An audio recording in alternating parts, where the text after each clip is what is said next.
Crump has entered the chat. I'm James Parker, News Talk 820, 93.3 FM, WBAP. Oh, hold your applause. It's going to get ugly real quick here because we have a terrible tragedy that happened, I guess, about 3 months ago in April. I'll let WFAA tell the story if you haven't already jumped onto what I'm talking about here. But Benjamin Crump came in town, did a press conference yesterday, rudely during the James Show. But it's all about the case of this kid who drowned in Lake Ray Hubbard. It's ruled an accidental drowning. 2 of the kids that were with him are now being charged with crimes. Anyway, I'll let WFAA do the summary before we get into the Crump press conference here. But I don't like doing these stories somewhat because I'm not like the Nancy Grace type. I don't like to try and solve this mystery or solve this crime. But this one is being connected to so many other stories. And this is just more than a tragic loss of an 18-year-old in a lake. This has now become something that's going to be a national conversation. So let's just go ahead and review it now. Justice for Daniel Irving. Justice for Daniel Irving. Civil rights attorney Ben Crump wants a grand jury to review the death of Daniel Irving. Send it to a grand jury, build a case, argue it zealously, just as if it was your child. Crump has joined the Irving family's legal team 3 months after the 18-year-old drowned at Lake Ray Hubbard. Police have charged 19-year-old Lucas Roper and a 16-year-old with tampering with physical evidence. An arrest warrant alleges Daniel's clothes and cell phone were discarded and that Roper deleted communications with Daniel. Neither teen has been charged with causing his death. The family also released surveillance video and says it shows Daniel getting into a car with the 2 teens. Daniel's mother became alarmed when his phone went dark. I said it's just suspicious. He's not answering his texts. He's not answering his phone. The medical examiner ruled Irving's death here an accidental drowning. But Crump says the discarded cell phone and clothing and the deleted messages between Roper and Irving warrant a deeper review. I think the prosecutor can make the case if they have the will to make the case. The DA's office says it doesn't comment on pending cases. In Dallas, I'm Luke Clary. So that is about all we know so far. And so let me go ahead and put on the qualifiers here. Hey, it very well may have been a bad case. It may very well have been a murder. And this very well may have been a cover-up for a murder. But I haven't seen any evidence beyond what was just presented in the WFAA story. Neither has Benjamin Crump, neither has the family, neither has the mom, neither has Dominic Alexander or any of the other race hustlers out there doing press conferences and blaming Whitey out here. But also, just, it was amazing because the guy who opened up the press conference yesterday was Dominic Alexander, the same guy that was called by the Carmelo Anthony family after he murdered Austin Metcalf, just came out and made it all about race, made him the victim. Yeah, do you have any evidence? Yeah, I got evidence. 400 years of, oh, shut up. So get this. Daniel Irving drowning within proximity of 2 white friends is murder. But Carmelo Anthony stabbing Austin Metcalf in the arm or in the heart for pushing his arm, that's not murder. Interesting standards they got going there. Well, I don't know. Maybe Daniel Irving pushed one of his friends in the arm and they were just defending themselves because you were just told for the last few months here that that can require a killing, being pushed in the arm. But also, let me put another qualifier on there. We are all sympathetic to any mom who has lost their child. We all get that. We don't take it lightly. I do not dismiss her pain. I pray for this woman. I cannot imagine what she is going through right now. But what she is exposing here in her first reaction of her child dying is we've got to go lash out against white people. You know, and then again, it's hard to blame her for wanting to lash out against white people when she's been indoctrinated to hate her entire life. From the way the media skews all the violent crime and the news coverage out there, to all the Netflix videos, to all her favorite musicians, her favorite celebrity actors or the academics, the media, the politicians, they've all been just drilling this in her head. So when a terrible accident happens, a poor grieving mom in the most emotional and therefore irrational time, what is her instinct?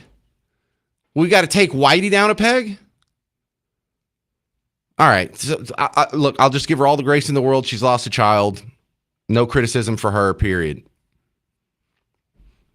But I actually had a friend die like this.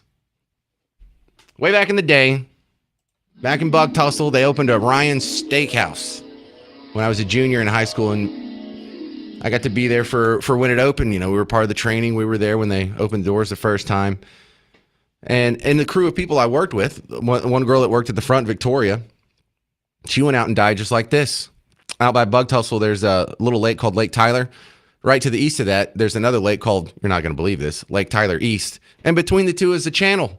And it's not unusual for friends, for teenagers and goobers out in the middle of nowhere, think it'd be fun to just go jump off the channel bridge. Victoria jumped off, didn't come up. Now, her friends didn't throw her clothes in the woods, and we didn't have cell phones back then. But it happens. You know, it's within the spectrum of possibilities that it's probably, I don't know for sure, nobody knows for sure, but it's probably an accident. It's totally believable that it would be an accident. In fact, that's far more likely the case, just statistically speaking, just by numbers, than the idea that two evil, racist white kids went out, tricked a black kid into being their friend so they could take him to a lake and drown him. I mean, I guess that is the worst case scenario, but goodness. That's the one. That's the one you're running on, huh? Well, I'm going to play you the audio from the press conference itself next, not filtered through any media spin, and you're going to make your own decision here because it sounds like Benjamin Crump and the mom and Dominic Alexander and all the race hustlers have already made up their mind that this is murder, and that's what they're demanding. And you'll hear it from them next on The James Show. 800-288-9227. I'm James Parker on News Talk 820, 93.3 FM, WBAP.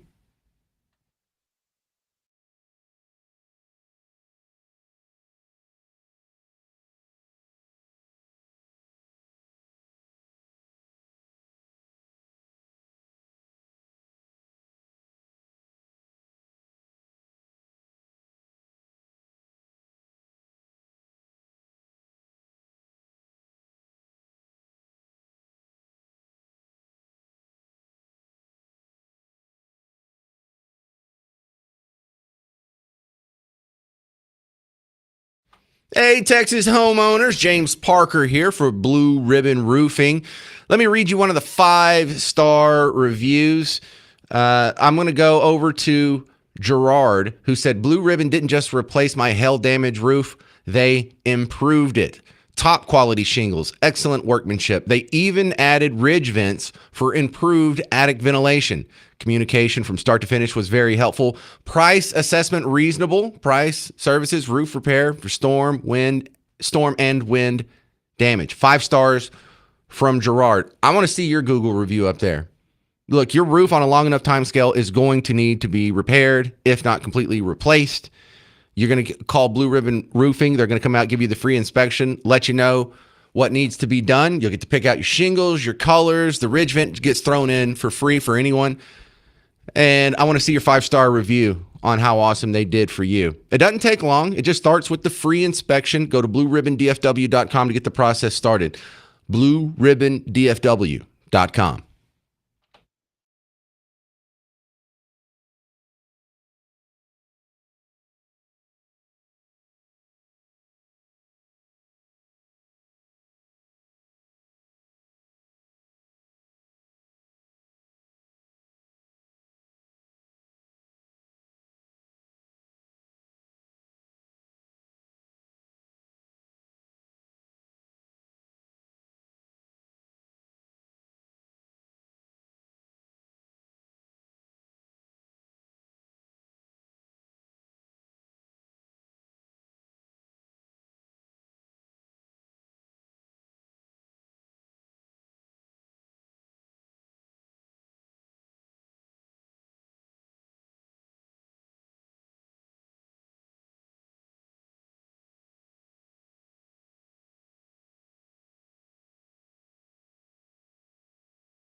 All right, you're going to hear straight from the attorney Benjamin Crump of the NAACP, who was in town giving a press conference yesterday. They actually flew in the mom of Nolan Wells over in Mississippi for a similar suspected drowning case that they're trying to pin on the white friends.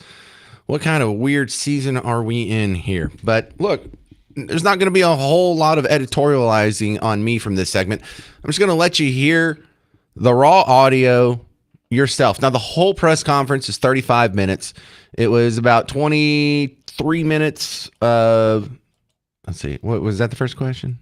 Yeah. Okay, so it was 20 minutes of prepared statements and another almost 15 minutes of answering questions here. We start Dominic Alexander. This was the guy that was trotted out in the Carmelo Anthony case. Remember this guy? So he was part of this. Coming in was a group of people. You see the mom for Daniel Irving, the guy that drowned in Lake Ray Hubbard back in April, the mom of Nolan Wells over in Mississippi, a couple other guys I don't recognize, some short lawyer who actually gets to talk for a while, but I missed his name. Dominic Alexander and Benjamin Crump. This is Dominic Alexander who got to speak first. But we come just like we came yesterday to reiterate our commitment to standing up for justice for Daniel Irving. We demand charges to be upgraded and murder charges to be filed. Okay, so that's perfect. That just sets the theme. They say they're demanding justice, but what they really mean is they're demanding murder charges. They don't care what the evidence says or lack of evidence says. They've already made up their mind that this is murder and it should be pursued as murder. So for you and I, justice means, look, let's find out the facts of the case, and wherever they lead us, we act accordingly. No, these guys already have their conclusion of murder. Now they're asking for the investigation to backfill the conclusion that they've already had. Now, Benjamin Crump takes over a little bit after that.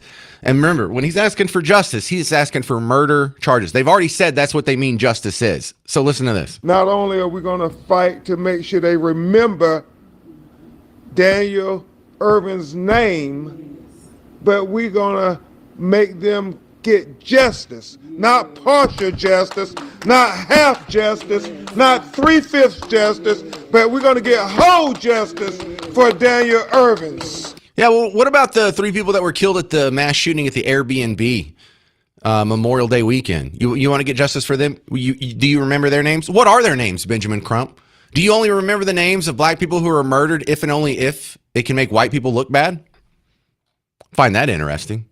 He goes on, here's his facts on the white cover-up. Now, there's no qualms in me being magnanimous here. Clearly, the boys acted wrongly. Even if this was an accident, best case scenario is this kid drowned accidentally and the 16-year-old and 19-year-old freaked out and they didn't want to be associated with it out of an abundance of fear and caution. Okay, so that's bad. That's not good, but that's not the same as murder. But here's how Ben Crump sees it. These just facts that aren't adding up at all. 2 young white men come to his house to pick him up, and they go. Wait, so how is that not fitting? They pick him up? Is that weird? White people can't give black people a lift? They can't go to the lake together? I've done that with black friends. Fishing, swimming, and then they come back, but yet Daniel doesn't. Yeah, it's because he drowned. So, yeah. And the fact, if I understand correctly, Sean, they throw away his cell phone, they throw away his clothes. By throw away, it means they threw the clothes in a tree next to where they were. That's all. They don't tell his mother or anybody else what happened. And it's 4 days later, after Minister Dominique has got the community saying, where is Daniel Irvin? And people are starting to have search teams, and the media is starting to ask questions. And finally, then these 2 young white men come forward, and they say, oh, he drowned. It was an accident. But we were too afraid to come forward. We got rid of his evidence. We got rid of his phone. We deleted all our text messages. But just take our word for it. It was an accident. Yeah, you know what? I don't think we should just take their word for it that it was an accident. I think absolutely there needs to be a full investigation. But the medical examiner already said it was an accidental drowning. I guess they can tell the difference between an accidental drowning and a forced drowning. But there's no other signs of foul play. There's no other injuries. There's no, blood on the white Ford Bronco or anything like that. That we know of still.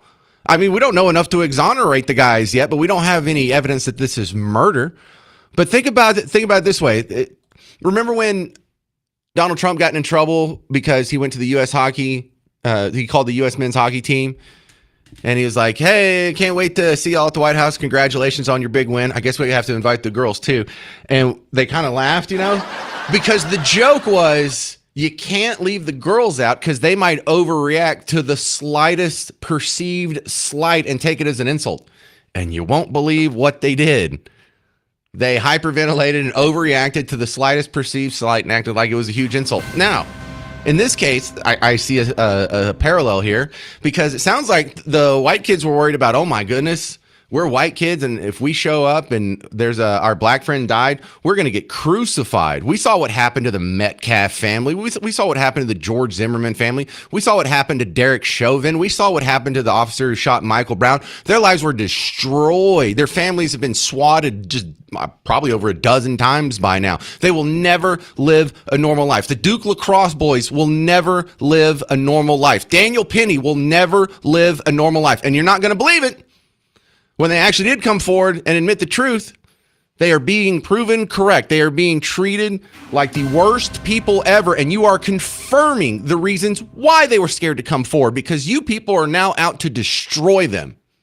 I can't blame them for hiding it, knowing that there's an entire rabid cottage industry where these people who have already raised like $600,000, and the Carmelo Anthony family got $600,000, and there is millions to be had. There were tens of millions of dollars donated to Black Lives Matter to keep this race hustle going. They know what they're up against. They're up against an entire juggernaut of media and politicians and social woke people that are all going to have the knives out for them. They finally come out and do the right thing. No evidence that they did anything wrong other than tamper with the evidence, and that's what they're being charged with. And they're declared guilty.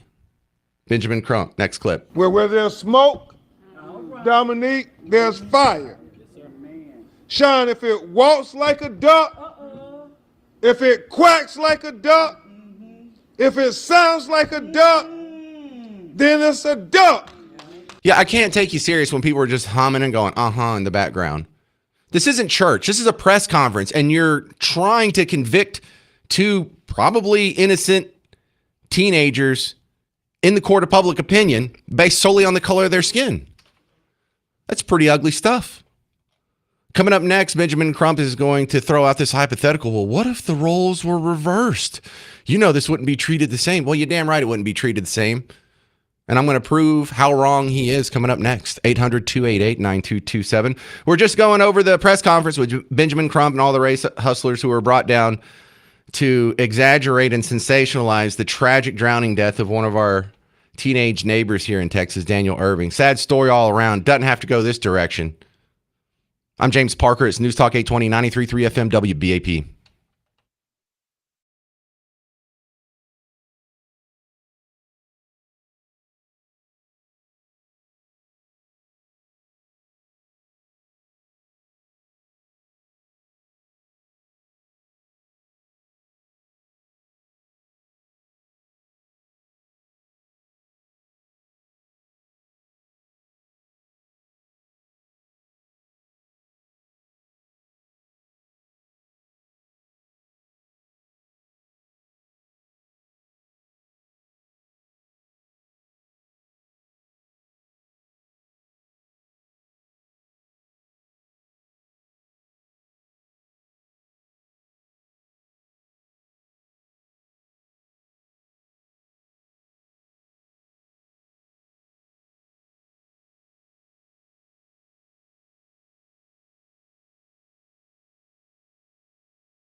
Hey there, fellow Texans. Welcome back to the James Show. News Talk 820 93.3 FM WBAP.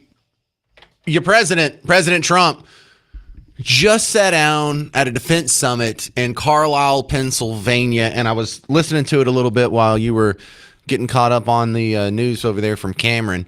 And we're just at the beginning. He's thinking like Lee Greenwood and stuff. And on the next break, I'll unpause it and listen to a little bit more of it. And I'm sure if he's going to say something you want to hear, I'll be sure to bring that to you. Maybe in the next segment or segment after that. But this is where we're at thus far. It's just starting. It's just Lee became very wealthy.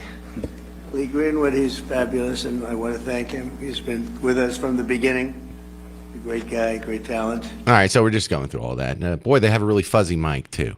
So stick around. I'll give you updates from that. It's happening right now. I just had to pause it and talk to you for a second here. The show must go on. But we're talking about a story that's kind of like the reverse Carmelo Anthony story, where there was two white guys and a black guy, but this time the black kid ended up dead. Still the white guy's fault in the eyes of Dominic Alexander. And now Benjamin Crump came in and they did a press conference with the mom, and it's an emotional story. You can't help but feel sorry for the mom. You know, anyone who loses a child, you have to feel just an avalanche of sympathy for them, no matter the circumstances. But trying to make a race angle out of this is ugly. And the stretching and the mental gymnastics they have to do to somehow tell you that Carmelo Anthony is innocent of murder, but the two white kids that were just in close proximity, not touching him, not anything, they're guilty of murder after the evidence shows that he accidentally drowned. That's all we have thus far. If more evidence pops up, I'll be happy to change my opinion. But Benjamin Crump does something that I just think it never works. He gives you the old, well, if the roles were reversed, it wouldn't be treated this way. We are looking to law enforcement to have the same zealousness that they would have had the roles been reversed, Attorney Cluse, had these been two black boys and a young white boy, and they all went out on the lake, and then the young white boy didn't come back. Can you imagine the kind of scrutiny, the kind of investigation those two young black men would have been under until they got to the truth? Can they stop humming in the background? Find that quite annoying here. Now, we know what happens. Listen, we have an even better example. We have two black guys, and this I don't have to go back far. This is a case from 2023, the case of Lawrence Herr. Have you heard of Lawrence Herr? If you have, it was probably only on this show because it didn't make national news. But two black guys said that they were going to go kill a white guy. And so they drove around Metairie, which is a suburb of New Orleans. This is after I had left. I wasn't there. I was already back here when this had happened. But I know about this because I follow all the local news feeds on social media. Well, Lawrence Herr ended up just getting shot and killed. He's a handyman who was working on like a mailbox out front of one of the rental properties of one of his clients. And these two guys just came up and shot him. Now, the only reason they shot him, they didn't know him from anybody. They had just decided that day that they were going to kill a white guy. They had been filled so full of anti-white hatred and racism that they felt like they were justified. They were just trying to take a little bit back. And so we know how the media would react. We know how the cops would react. You know how we know? Because they came out and they lied to your face. They lied to the general public. They're like, we don't have a motive. We don't know what this could be. This could be anything. They confessed. They knew the day of. The news knew. The police knew when they lied to the news. I'm going to give them the benefit of the doubt. They pretended to not know the motive for a whole month. This was the original report. Referred to as salt of the earth and affectionately nicknamed Peanut. That's how a Metairie maintenance worker who was shot and killed on Monday is being remembered. Today, Kenner police revealed there was no motive behind the murder of 66-year-old Lawrence Herr. Yeah, I know that guy. That's Travers. But I'm gonna give Travers the benefit of the doubt, the reporter there. I'm gonna just assume the cops lied to him. The cops knew the day of. The cops knew when they told the news that. And so they finally, after the police reports had a Freedom of Information Act request, they finally had to confess. Through some of the confession of Taj Matthews, who admitted to taking part in the homicide, that they did want to commit a murder that day, and specifically they've ruled out Hispanics, and they said it was going to be a white person. Yeah, so when there is a racially motivated hate crime that winds up with a murder, we know how everyone will react. The cops will lie. The media will help cover it up. The national media won't touch it. Benjamin Crump won't touch it. No race hustlers will touch it. David Duke won't touch it. Nick Fuentes won't. No one will touch it. It will be ignored and it will be buried. It's just the opposite of what you think. And it's just crazy because they're claiming right now that a murder is being covered up and a murder is being buried and everyone's lying about it. The medical examiner's lying and the media's lying and the cops are lying. No, actually, if it had been a racially motivated hate crime against white people, that's what would happen. But we blow up and we have national hissy fits. They send 6 FBI agents to go investigate a garage pull down, the little string to pull down a garage door on Bubba Wallace's NASCAR garage because it looks too much like a noose. So yeah, if the roles were reversed, give me a break. So they're just trying to lump this in. This is the next Trayvon Martin, Ahmaud Arbery, George Floyd. This is what they're trying to make out of this case. I mean, just like we had to fight, Sean, to get to the truth of what happened to Trayvon Martin, just like we had to fight to get to the truth of what happened to Ahmaud Arbery, just like we had to fight to get to the truth of what happened to Breonna Taylor, and just like we had to fight to get to the truth of what happened to George Floyd, we're going to fight to get to the truth of what happened to Daniel Irvins, what happened to Nolan Wells, and all of our other young black boys who mysteriously ended up dead, where they may be young white men that have culpability. Yeah, but for the thousands and thousands of young black boys that are killed by other black people, you don't care about that. You're not going to get to the bottom of those mysteries. Those people can just go rot. Those families can suffer. You don't care. You only care. And he even said, at least he admitted it at the end. We're going to get to all the ones that were killed by, we think, white boys. We're never going to rest. I got it. You're just driven by anti-white hatred. Got it.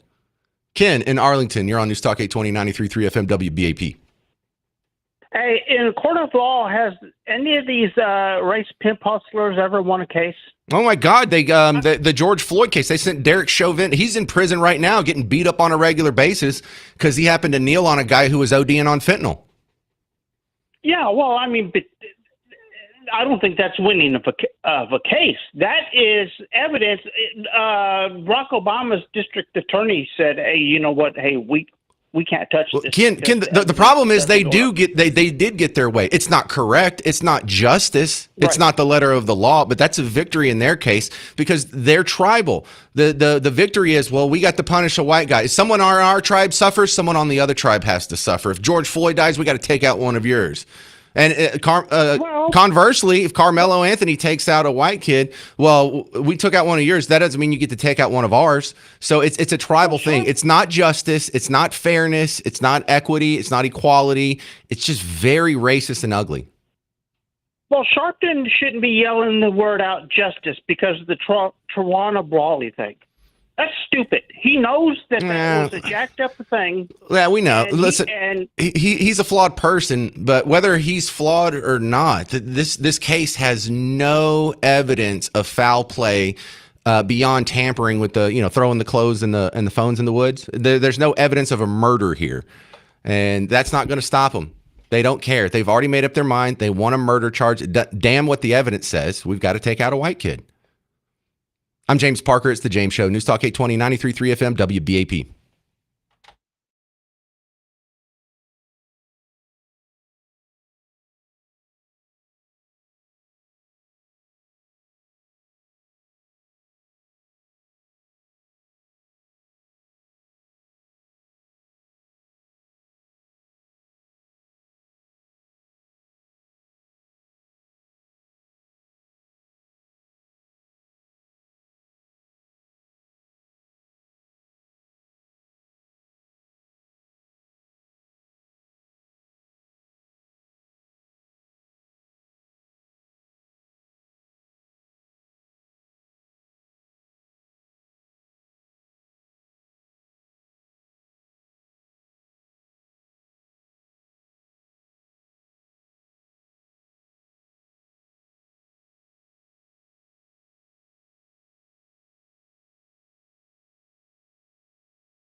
All right, I'm keeping an eye on Donald Trump's live remarks from a defense summit in Pennsylvania. I'm James Parker. You're listening to The James Show, News Talk 820, 93.3 FM, WBAP. And so this is, when I say a summit, he's going through a list right now of a whole bunch of people who are in attendance, but it's like a bunch of CEOs, like JP Morgan CEOs there, the Boeing CEOs there, some defense contractor, EQT, their CEOs there. So he's just kind of going around the horn, introducing everybody. Central to protecting that freedom, the Commonwealth of Pennsylvania. Yeah, so he's just introducing people right now. He started off the remarks by saying there's a new $10 billion investment in some defense infrastructure there. So there's some project that's going on. And I'll monitor it some more. I mean, you don't want to hear him introducing the CEOs and this is great and this is going to be a historic investment, great for Pennsylvania. I mean, you don't care too much about Pennsylvania, but I'll monitor it on the next break because I'm sure if there's a question and answer session that there's going to be something out of there you want to hear. Plus, I just have a couple of bites left over here on this other story because they're trying to make a national story out of a sad tragedy that happened here in town. A young man, 18 years old, lost his life, Daniel Irving.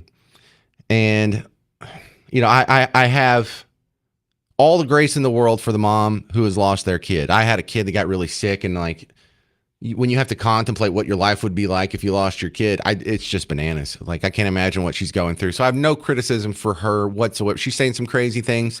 She may be a big anti-white racist herself, but whatever. My big complaint here is for the race hustlers that are standing next to her, the Dominic Alexanders and Benjamin Crump.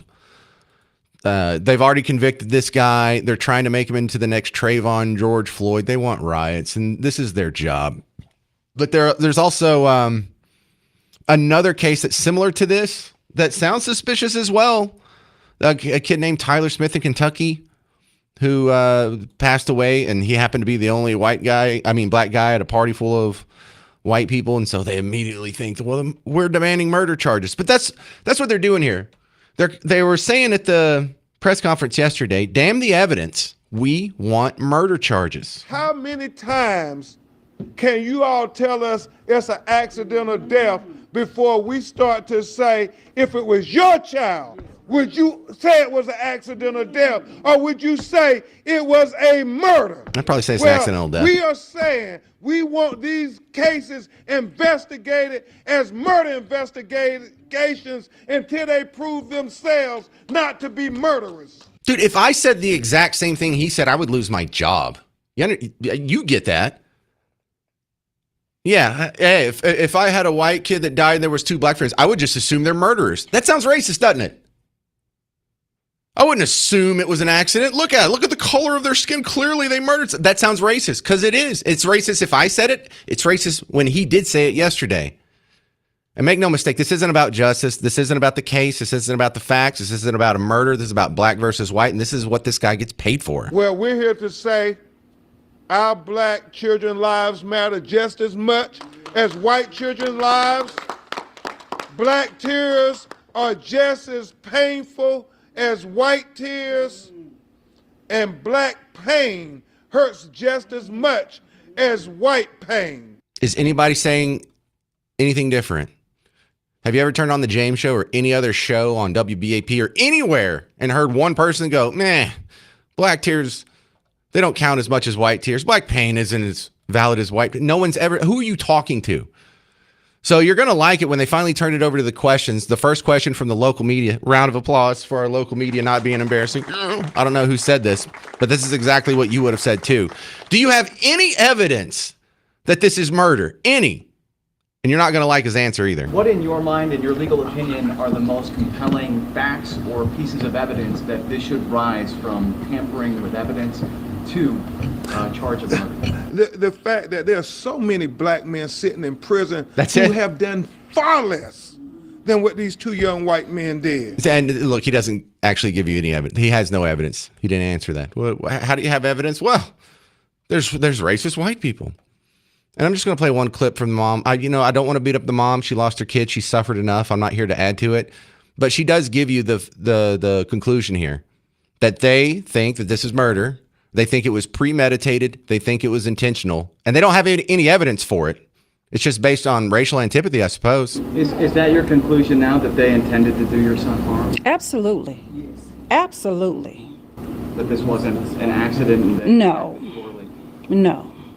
I'm actually compelled to believe that it was premeditated. Why would you throw his clothes in a tree? Are you sending a subliminal message? I don't know what their perspective. Well, this is what I will say. I believe that they did it intentionally, knowingly, willingly, and intentionally. Amen. Everything. Coming up next, you'll hear some highlights from Donald Trump speaking live in Carlisle, Pennsylvania on The James Show. News Talk 820, 93.3 FM, WBAP.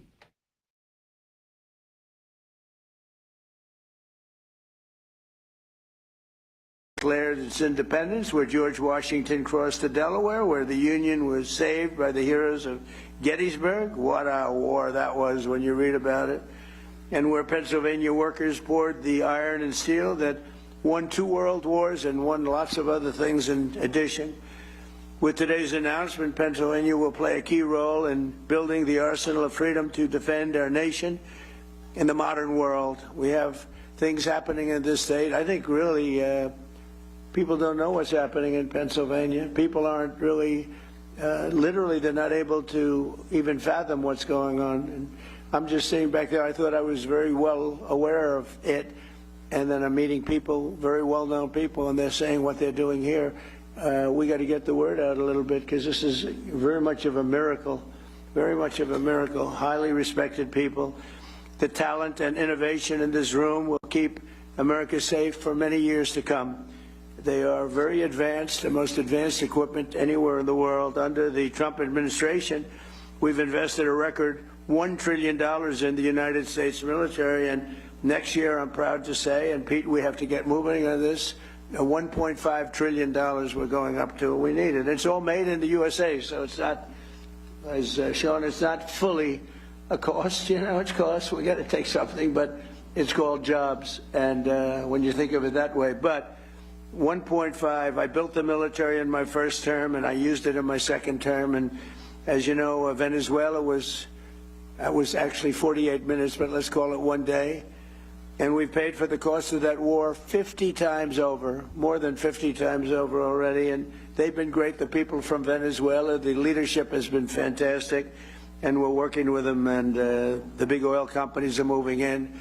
They've made more money for themselves in the last few months than they made in the history of the country, and it's just it's being properly run. They have oil. They have so much oil. You find the oil there, Pete, you just look down on the ground and you say, oh, that's oil. Just drill it.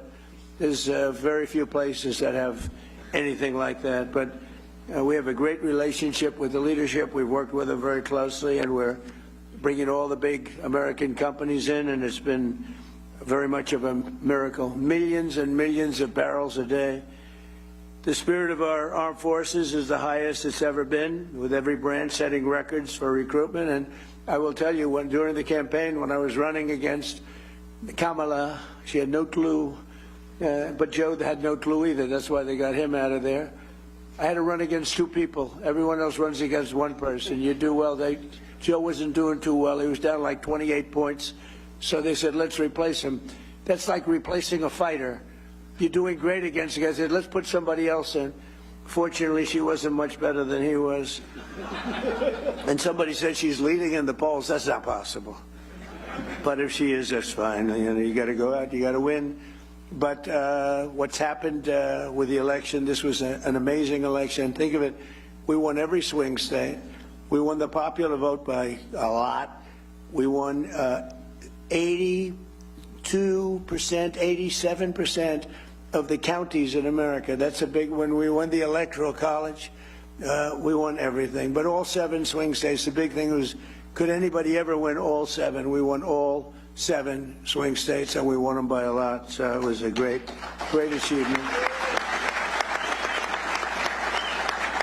But when it came to joining the military, we had vacancies, empties. We had a situation that actually it was remedied largely, Pete, I think on November 5th when we won. It was even before we took office, it was remedied to a certain extent, and when we took office, so now we have overflow crowds trying to get into the military, and that includes our policemen, our firemen, anybody with a uniform on. They were very ashamed of our country, and now they're very proud of our country, and we're setting recruitment records like we've never had before. In fact, it's a great time if you want to expand the military a little bit. It wouldn't be bad, because we have unbelievable talented, in good shape, in unbelievably good shape. You know, we had something pass in the United States Supreme Court.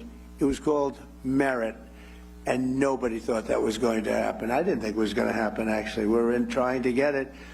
And everything now in our country, again, is based on merit. Getting into colleges is based on merit. When you have somebody with great boards, great marks, all A pluses and A's and the highest board marks, and then doesn't get it because somebody with far less capability gets in, it's nasty, but it's, you know, our country was built on greatness, and it was based on success. It was based on merit. And now we have that, and that includes the military. And the people that we have in this military, you can send most of them to Hollywood, and they could become like movie stars. They are unbelievable, and you saw that in Venezuela. I met them backstage, and these are people that are. It's a whole different ball game. So I just want to thank everybody. That was a decision. That was a tough decision to make, and it took courage to make that decision. Nobody thought that was going to be made, but they gave us back our beautiful merit system, and now the best people get into the best positions, they get into the best schools, they get into the military. We actually have strong people going into the military now, as opposed to people that aren't strong or that shouldn't be there.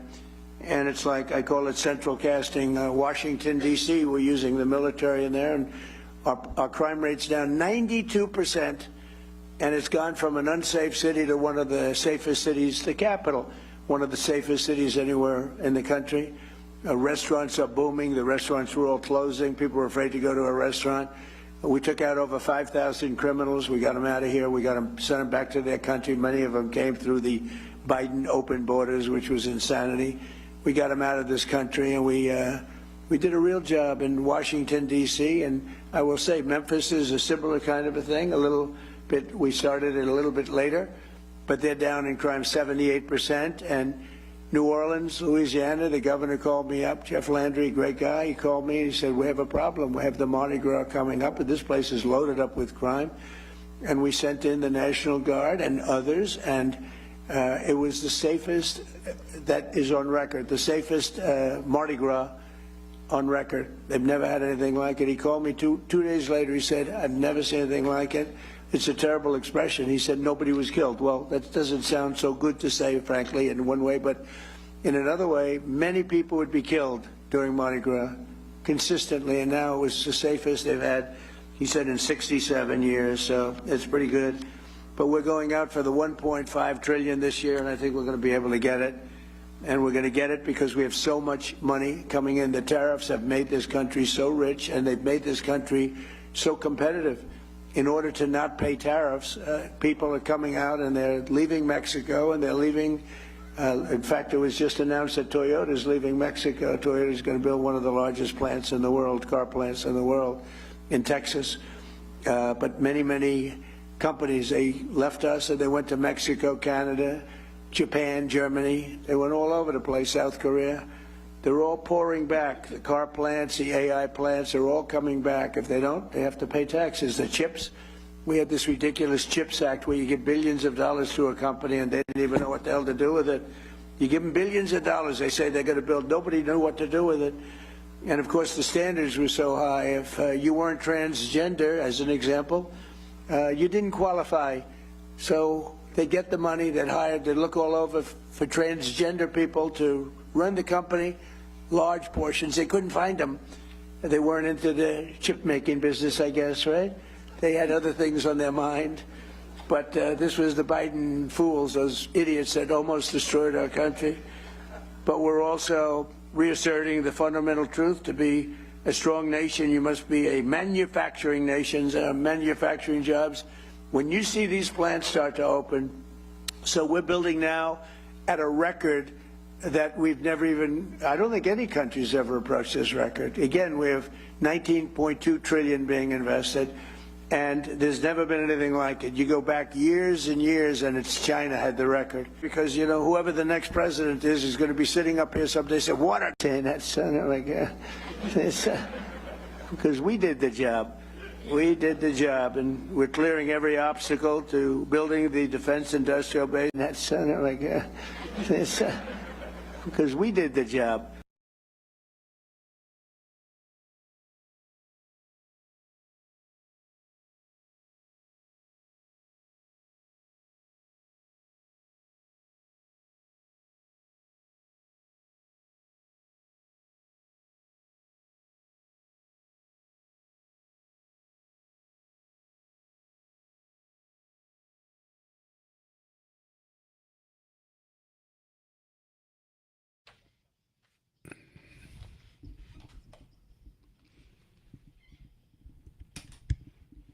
President Trump is speaking live in Pennsylvania. CENTCOM just announced another wave of strikes on Iran. This is the James Show. News Talk 820, 93.3 FM, WBAP.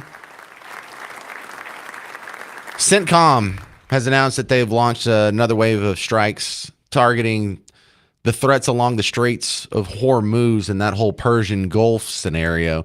There's also been a few interestingly placed opinion pieces and editorials about what an occupation of Karg Island would look like. And I think there's some people who are kind of connected to the top who have heard some things they're not allowed to say, but they still want to have the conversation that they can't have. So I would say look for a Karg Island occupation pretty soon. But along with the press release, there's video, some stuff blowing up. Why are they still doing this in black and white? Are they shooting this from space? Because my cell phone has a better camera than this. So let's go over to Pennsylvania, where Donald Trump has been speaking live now for about a half hour. And it started with him just doing the round table thank yous to all the important people who are in the room. But then it continues to talk about the project that he was actually, the reason why he's in Pennsylvania. It's not just for this Defense and Innovation Summit where he's meeting with the CEOs of a bunch of contractors and banks, but also there's a specific defense project that's happening in Pennsylvania that he says is about $10 billion of an investment. Okay. All right. But we'll pick it up there. We did the job, and we're clearing every obstacle to building the defense industrial base. And so many people, I was shaking hands backstage, they just came up and they said, we couldn't even function 2 years ago in this country. We couldn't get anything built. We couldn't get approvals. We couldn't do anything. And now we cannot imagine the change. They said 5 or 6 of the people are building defense-oriented things. They said, we have no idea how this has happened to this extent. He said, we look forward to going to work. We get our approvals fast. We came up with a concept like on AI and other things that are big. Rather than going to our old, very old and fragile grid, we maintain it, but it's old and not up to date. It was let go by a lot of people that were in my position. They shouldn't have done that. But I came up with the idea to let them build their own power plant. So they're building their own power plant. So, you know, people would complain about the grid, but actually they're giving their excess electricity back into the grid. It's a phenomenal thing. But they're coming up with power. They're doing their own. They're really becoming a utility. They're becoming, actually, in addition to AI, they're also becoming utility. And they're building some of the greatest power plants anyone has ever seen. We don't want wind because it's terrible. Doesn't work. These countries that go to wind, you go to wind, you lose your way, you go out of business. Look at what's happening in the United Kingdom. Wind all over the place. Doesn't work. Too expensive. Everything's made in China. And remember, you have to replace them after 8 or 9 years. You know, it's wonderful if they were there, but you got to replace them all the time because they wear out. The salt water kills them. It's ridiculous. And we have the oil and gas. We have a number of people back there with the nuclear. Nuclear is hot. It's become safe. And we got to keep it safe, but it's become safe. But we have tremendous new things happening, and these power plants that are being used for AI and other things that they're building are so far advanced from what you're used to. When you look at Con Edison, you look at the old companies, it's fine. they get the job done. But these are tremendous advancements that nobody would have ever come up with except for this group of seriously brilliant people. All right. Let me go read this tweet from Central Command, U.S. Central Command at CENTCOM on Twitter. They posted this about not even an hour ago. It said at 3 p.m. Eastern time, which would be 2 p.m. real time, Texas time. U.S. forces launched operations for a second wave of strikes today against Iran. The strikes are targeting Iranian military capabilities used to threaten vessels freely transiting through the Strait of Hormuz, and an international waterway vital to global commerce. The U.S. military is holding Iran accountable at the commander-in-chief's direction. More audio from Donald Trump at the Defense Summit in Pennsylvania, and more on the continuing strikes on Iran coming up next on The James Show. 800-288-9227. I'm James Parker on News Talk 820, 93.3 FM, WBAP.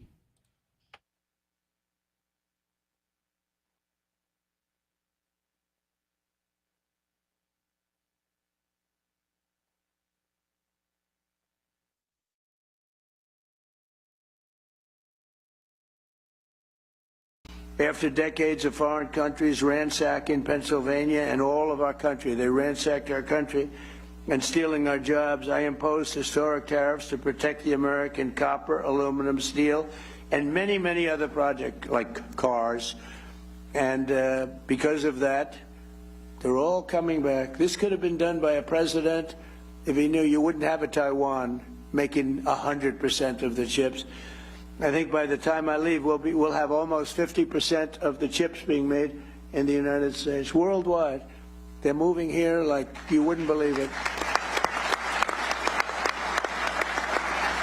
With no investment. I'm not giving people billions of dollars. I'm not saying to some chip company, here's $30 billion.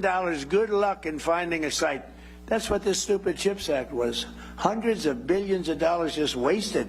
Half of the people never even used the money. I didn't give them 10 cents. I said, you're going to pay nothing for a year. After that, you're going to pay 10%. After that, you're going to pay 25%. Gives you 2.5 years to build your factory. If you don't build it by that time, you pay 200%, meaning you're sending chips in. You have a 200% tariff. They're building like crazy. And the biggest chip company in the world is building, and they just announced that they're expanding by another $200 billion. They're spending most of their money in Arizona, a great place to invest, but they're spending an extra $200 billion. It's the biggest chip company in the world. But we passed the largest tax cuts in American history. We delivered 100% expensing. That's a big one. That's, I think, we had the greatest economy in the history of our country in my first term. We then got hit with COVID, but even including COVID, we did a great job in COVID. We never got credit for it, but every country was ripped apart by that disaster. We know where it came from. It came from Wuhan, and I said that, but we were all ripped apart. And China got hit very, very hard. It was delayed. They got hit very hard at the end. But it was a terrible thing, but we had the greatest economy in history. And before COVID, nobody had ever seen anything like it. But if you just took those 3 years and look at what we're doing now, we're going to blow them away. I mean, unless some horrible event happens, which is always possible. You know, we always have to at least think about the horrible events. Who would have thought that COVID could have happened, a thing like that could have happened? But we delivered 100% expensing, and that expensing, I think, where you write it off in 1 year. I have friends that bought things that, frankly, they didn't need. I have a friend that never flew in a private plane in his life, and he ended up going out buying a very expensive private plane because of expensing 1 year. And a lot of you're building your plants, more importantly than an example like that. You're building your plant and equipment. Jamie can expand his bank, write off everything in the first year. And you're doing a nice job. Your building is beautiful, by the way. It's great. You can write that sucker off in 1 year. Can you believe it? Now that stands up there, that steel. I want to know that steel contractor. He did a good job. Great job, actually. But we delivered 100%, and I felt it was very important to do so. And it goes for a 10-year period. So it doesn't just, I actually want to make it for 1 year because I figured everybody's going to come. 10 years is too long, but we had a couple of senators that really wanted, including a man named Lindsey Graham, who we love. And Lindsey, we pay you respect because he was some special guy. Lindsey, David, was a big proponent of 10 years instead of 1. In other words, you could use this for 10 years instead of 1. I said, but Lindsey, 10 years is too long. It lets them, it gives them too much time. He said, oh, no, we have to do this. I said, no, go ahead, Lindsey. What the hell do you know about business, Lindsey, right? But he was great. We're going to miss him, right, David? We're going to miss that guy. What a way he was.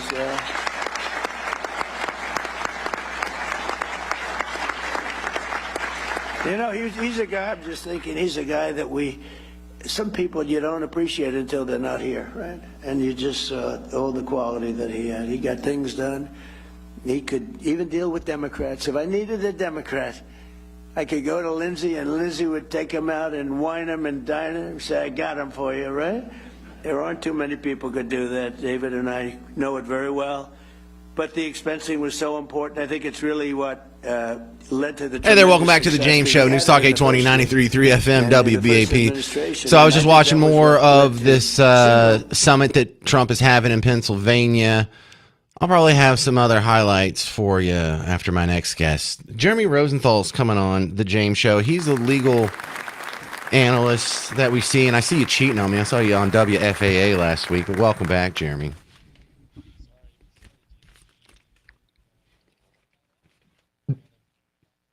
I just get so jealous when I see my Jeremy on other stations. But listen, I have a serious topic for you today. A friend of the show is in prison. He's in a medical facility in the Fort Worth area, and he's having some problems. You've probably heard of him. His name's Joe Exotic, the Tiger King. Yeah, so he listens to the show, and he sends me messages every once in a while, and we're kind of friends on Twitter. And he stopped sending me notes, and then I got a letter this week, and I found out why. He's been put in solitary confinement, so now he has to, like, when's the last time you got a letter? Look, a piece of paper, Jeremy. So he wrote me a 3-page letter talking about his problems, and I would like to help him. But I also think that there's probably a few people that are listening to the James Show right now that have a loved one in prison who's going through some hard times, and I figured we could just expand this out. You help me with my friend Joe Exotic and anyone else who has, because I had an uncle who was in prison for a while, and you find out, well, you can help him. You can put money on his commissary. You can go visit him on a regular basis, but you can't give him gifts, and he can't like leave for a weekend or anything. So for those of us who have a friend or a loved one in prison going through the system, how can we help them? How can we improve their situation?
So what if I wanted to help Tiger King? Who would I call?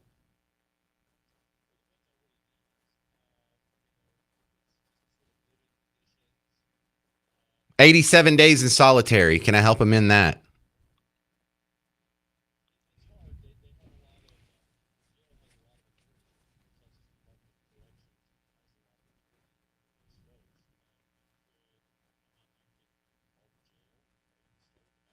Okay, but hang on. I'm sorry. I really feel like a novice sometimes when I talk to you.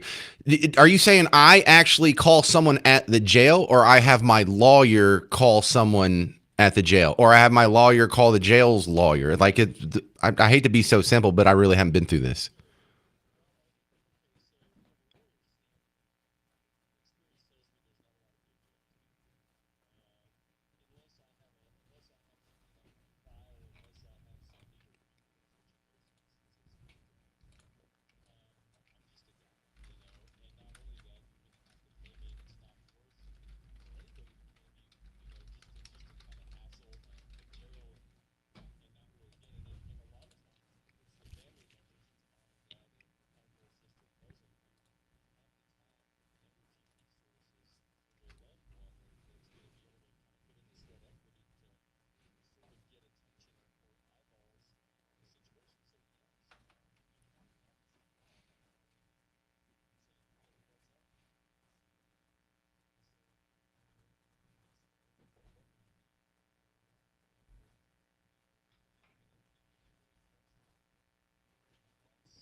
So I can't say, let's have all the James Show listeners call in all day and night. And yeah, agreed.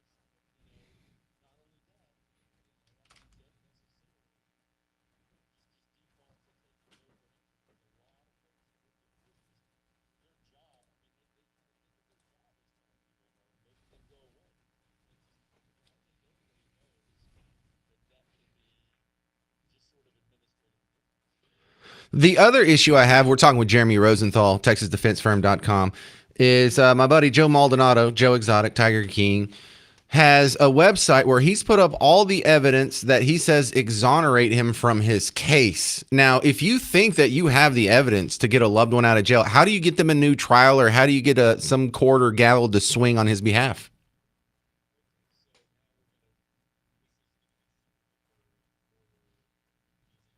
Good, go for it.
The shaken baby? Yeah, okay.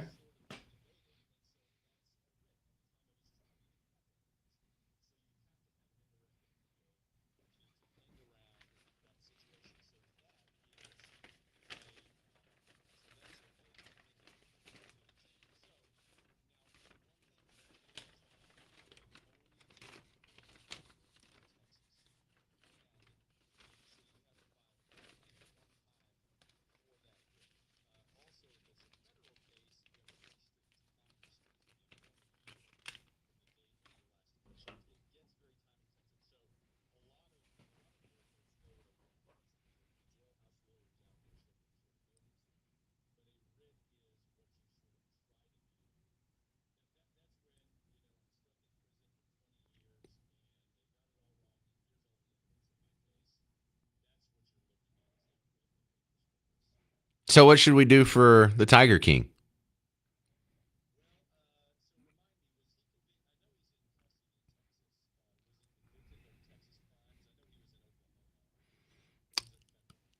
I don't know the specificity. I think it's federal, but I'm not sure.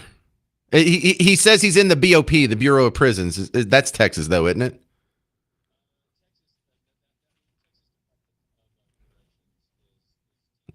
So BOP is federal.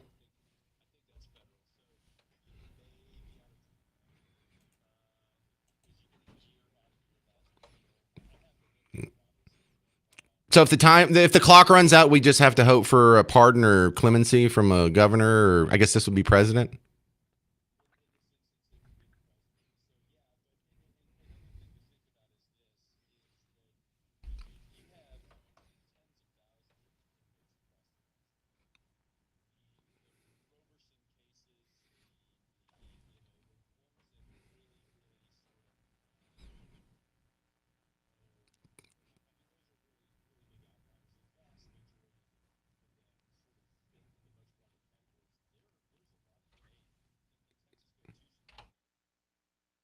Jeremy, if this is going to be long, I got to take a break. Okay, hang on. We'll continue with Jeremy Rosenthal, Texas defense firm, see what we can do about getting your loved one out of prison and maybe the Tiger King. I'm James Parker, News Talk 820 93.3 FM WBAP.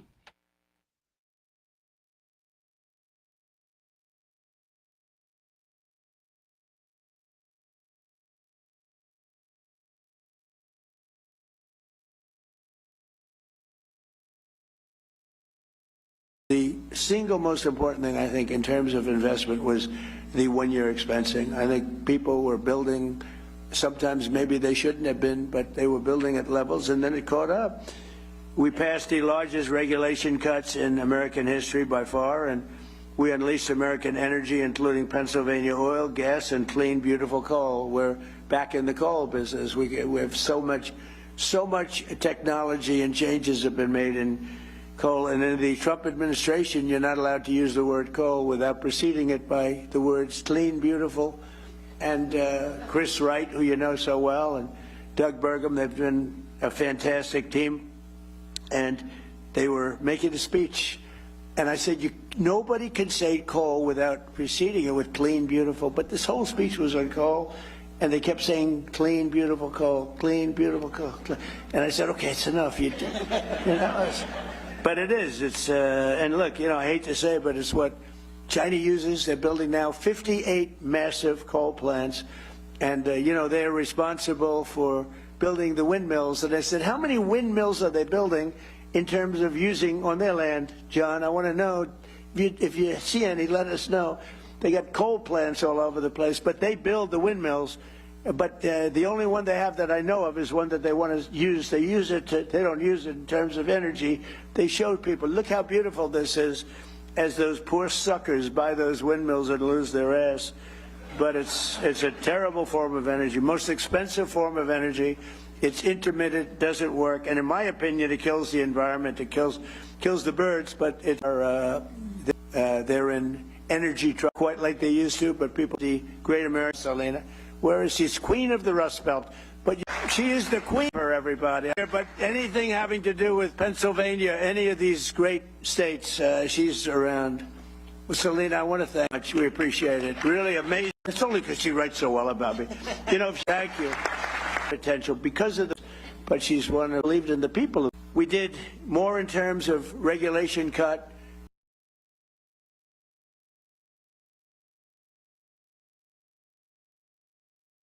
Cuts by 5 times, 6 times, and even in some cases, depending on the way you look at it, 7 times than any other president. We delivered no tax on tips, no tax on overtime, and no tax on Social Security. Partially Sunday. I'm president. That's been good. And the interest payment from you have added up to a level that we're booming. The country is booming, and we'll have Iran defeated soon. They'll be defeated very soon.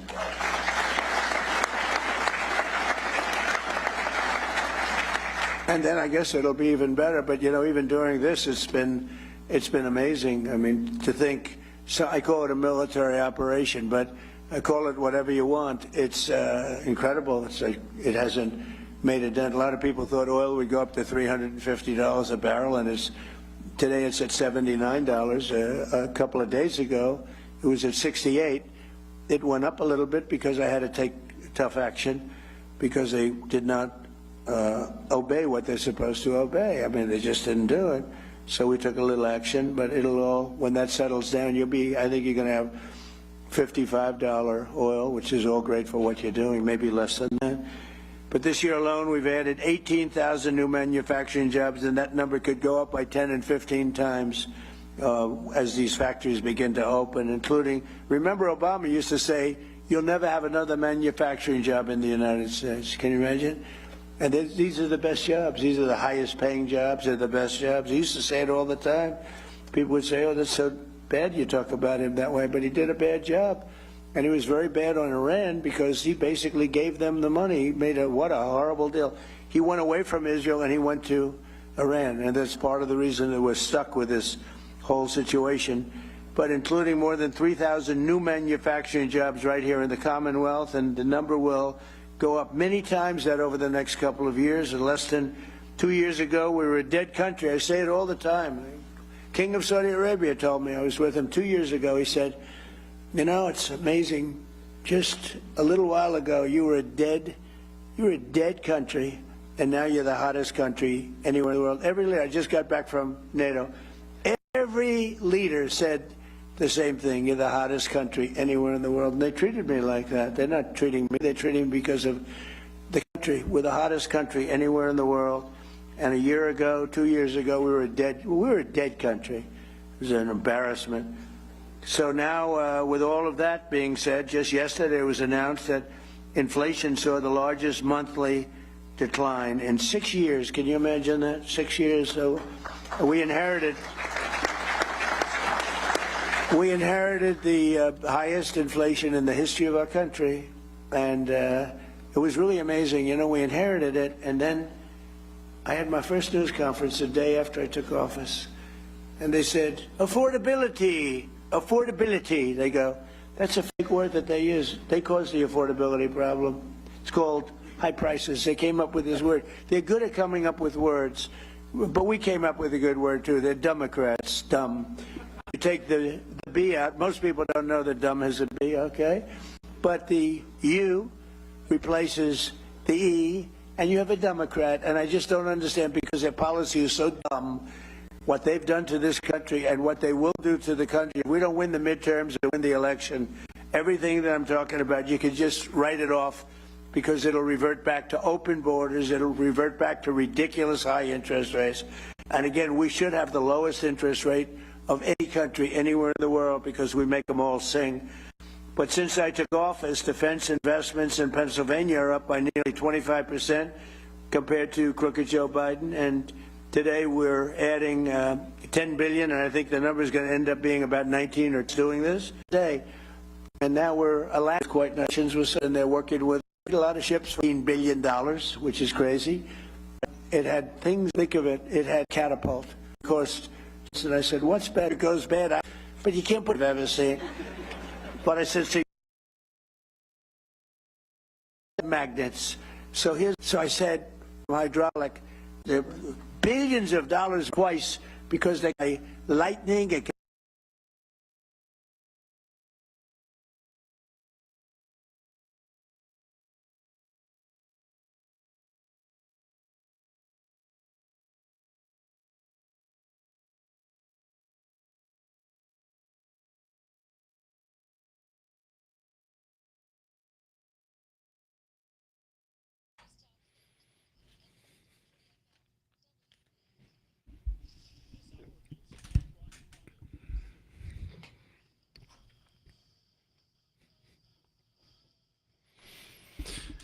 What can you do for a loved one that's in prison? I'm James Parker. This is The James Show, News Talk 820, 93.3 FM, WBAP. You're home for the WBAP Morning Show. Check out Hal J and the fellas when you wake up.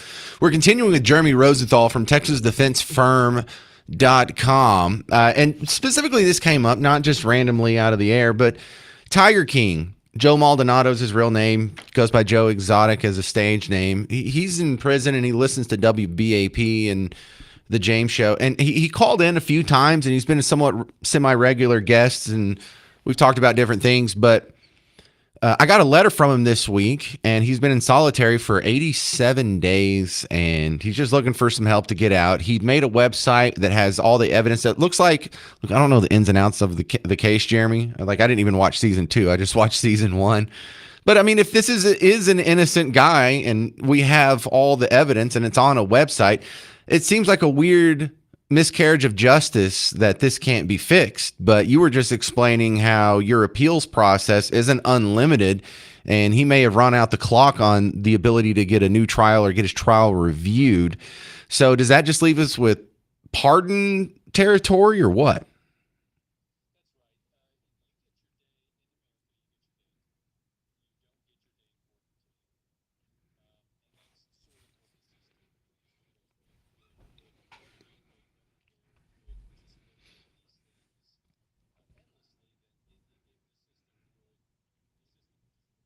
It would crash because everyone would have you have no incentive to not have a court case going the entirety of every term that you serve.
Wow.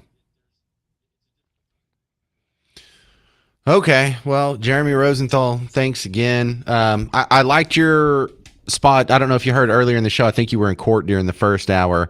I had replayed the WFAA package where you were explaining how in this the top story of the day, the what's his name, Daniel Irving drowning case. You know, Benjamin Crump and Dominic Alexander and the family had a press conference yesterday. They're demanding murder charges. They're demanding it be upgraded. And you were making the point that there has to be at least one piece of evidence of foul play for there to be a murder charge. Explain that. You can't just take what we have, like the ditching of the evidence and the clothes and the cell phone isn't enough to raise suspicions to at least put it in front of a grand jury.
All right. Well, good stuff. Thank you very much. Jeremy Rosenthal, TexasDefenseFirm.com. Thank you.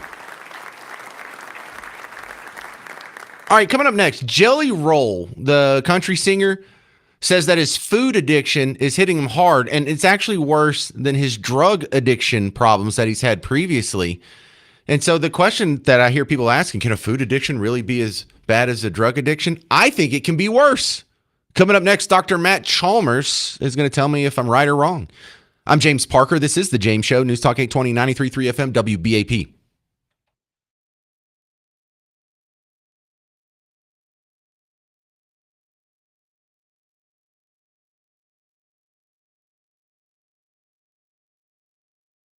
Be hit by anything.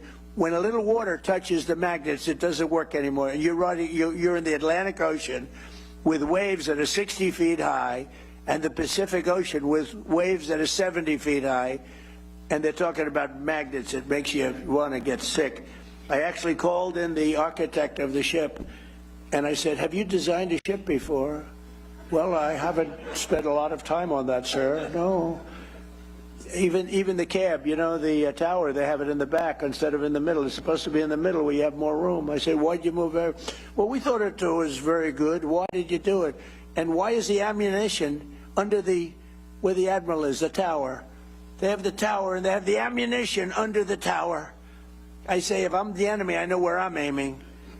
These people, and the thing costs like $20 billion. It's ridiculous. All right, so we're changing all of that, right, Peter? You'll be fired so fast if you don't. No, but a lot of this is common sense stuff, really. I mean, I hope I'm not boring anybody, but it's all common sense. This isn't exactly part of my speech, but I got to tell you. You know, I'm getting it all out now, all the anger I have when I hear about electric catapults that don't work. Crazy. It's crazy, but okay. I hate to mention this name now because they're a little slower than we want, but that's okay. General Dynamics will invest $2.5 billion in Rhodes Industries to build Navy submarines. They make the greatest submarine in the world. We are We're 10 years advanced over probably Russia is number 2. We have to make them faster. That's the only thing. We need submarines. But they make a great product. In all the cases we make, if you look at the Patriot missile, if you look at the Tomahawk, which is the offensive, if you look at all of the things, they're better. We have to make them faster. That's the only thing. And Dan, you got to get them going a little bit, right? We have to make them faster. And Pete and I have meetings with them every month. And they're all building new plant and equipment. Boeing is building it. I see, Kelly, a lot of them, 4 of them. And it's very important. So this massive new investment by General Dynamics is going to create right here 50 to the name better. We won batteries. It used to be that what did we get 50 times over? We have wars and we lose money. We have just agreed to a country. The Abraham missile shot. And I called the captain of the ship. He were knocked into the sea easily. Think of that. Taking it easy. And you couldn't even think about a thing like that happening. The JW and components and the hub and the AI software company Air will be spending $450 million.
Not only do I think sugar is a drug, I think it's the deadliest drug in America. I'm James Parker. You're listening to The James Show, News Talk 820, 93.3 FM, WBAP. And if you're wondering, well, where's this coming from, James? I mean, did you miss lunch today? No, it's just, look, Jelly Roll is getting a divorce from his wife, Bunny XO. And if you don't know who these people are, Jelly Roll's a country singer, sings new country.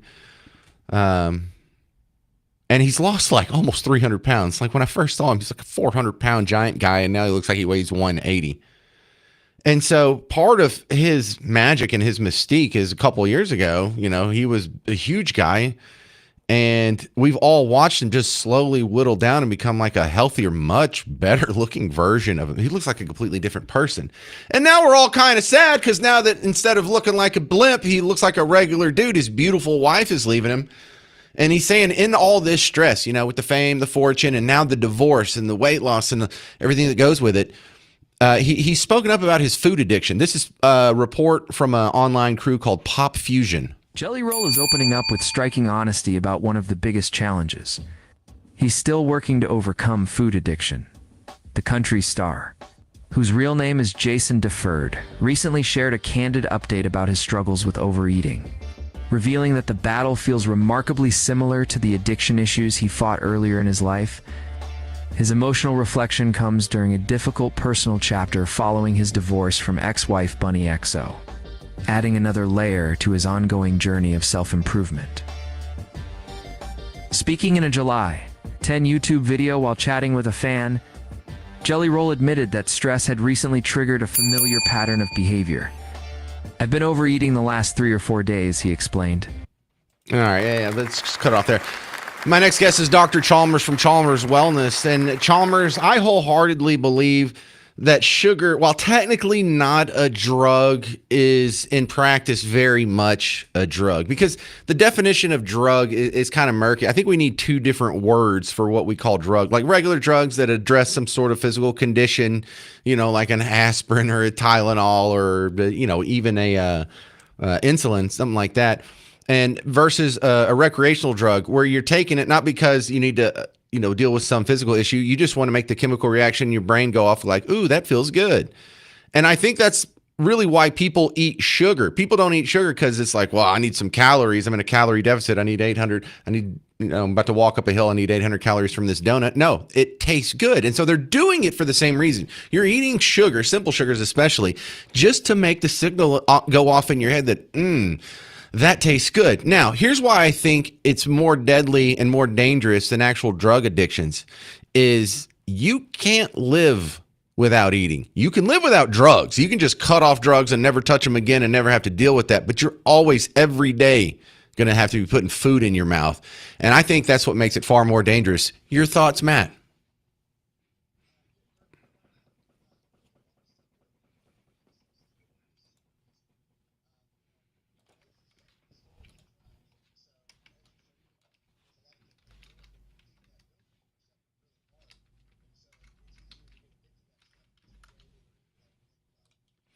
So is the treatment for it similar? Because one thing that I found super interesting is all these people on a GLP-1 are taking a drug that can help wean them off of, their cravings for sugar or their cravings for that dopamine hit chemical reaction you get in your head from eating something good. But it also works equally well on people battling addiction to alcohol and meth and other drugs.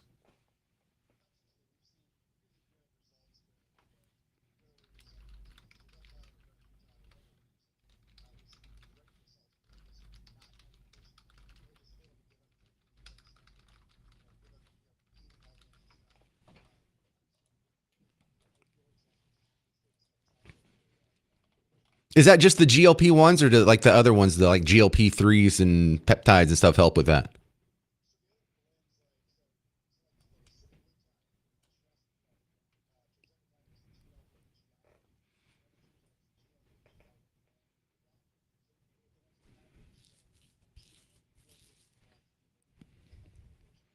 So would you recommend Jelly Roll try one of these?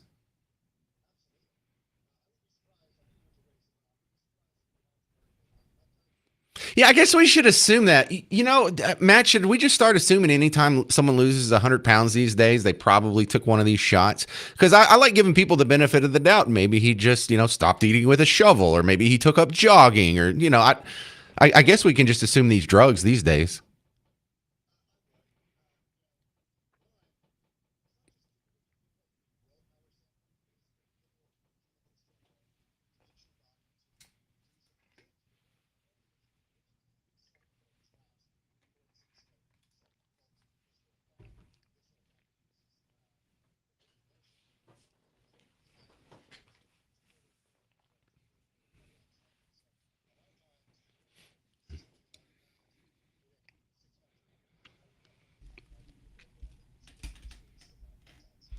So what advice do you have for someone who is battling an addiction to sugar?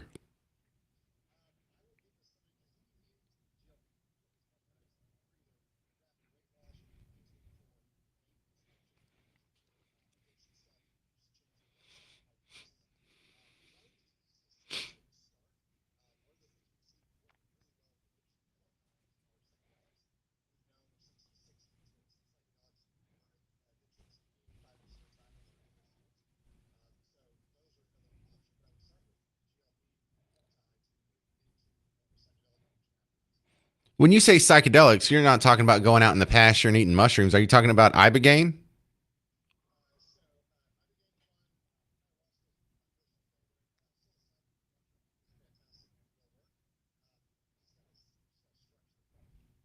No, so maybe I did myself some favors in the late 90s.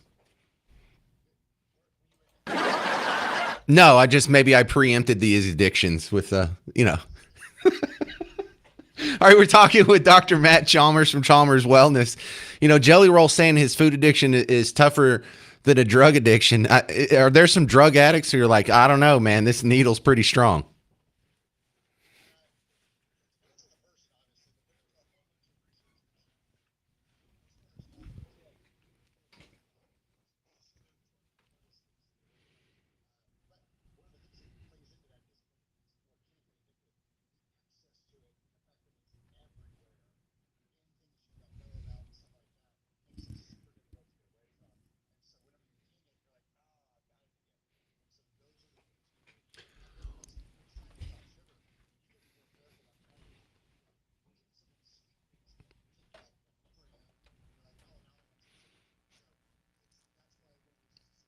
So me and Miss Parker have this new game we play where if someone's lost a significant amount of weight, we try and diagnose the Ozempic.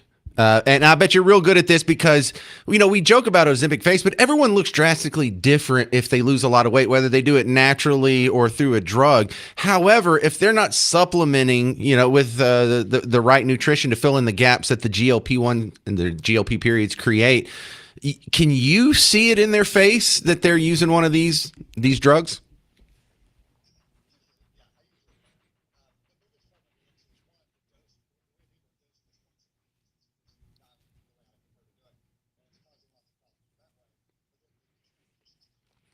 They kind of look yellow. Is that what else do you look for in Ozempic face that's a dead giveaway?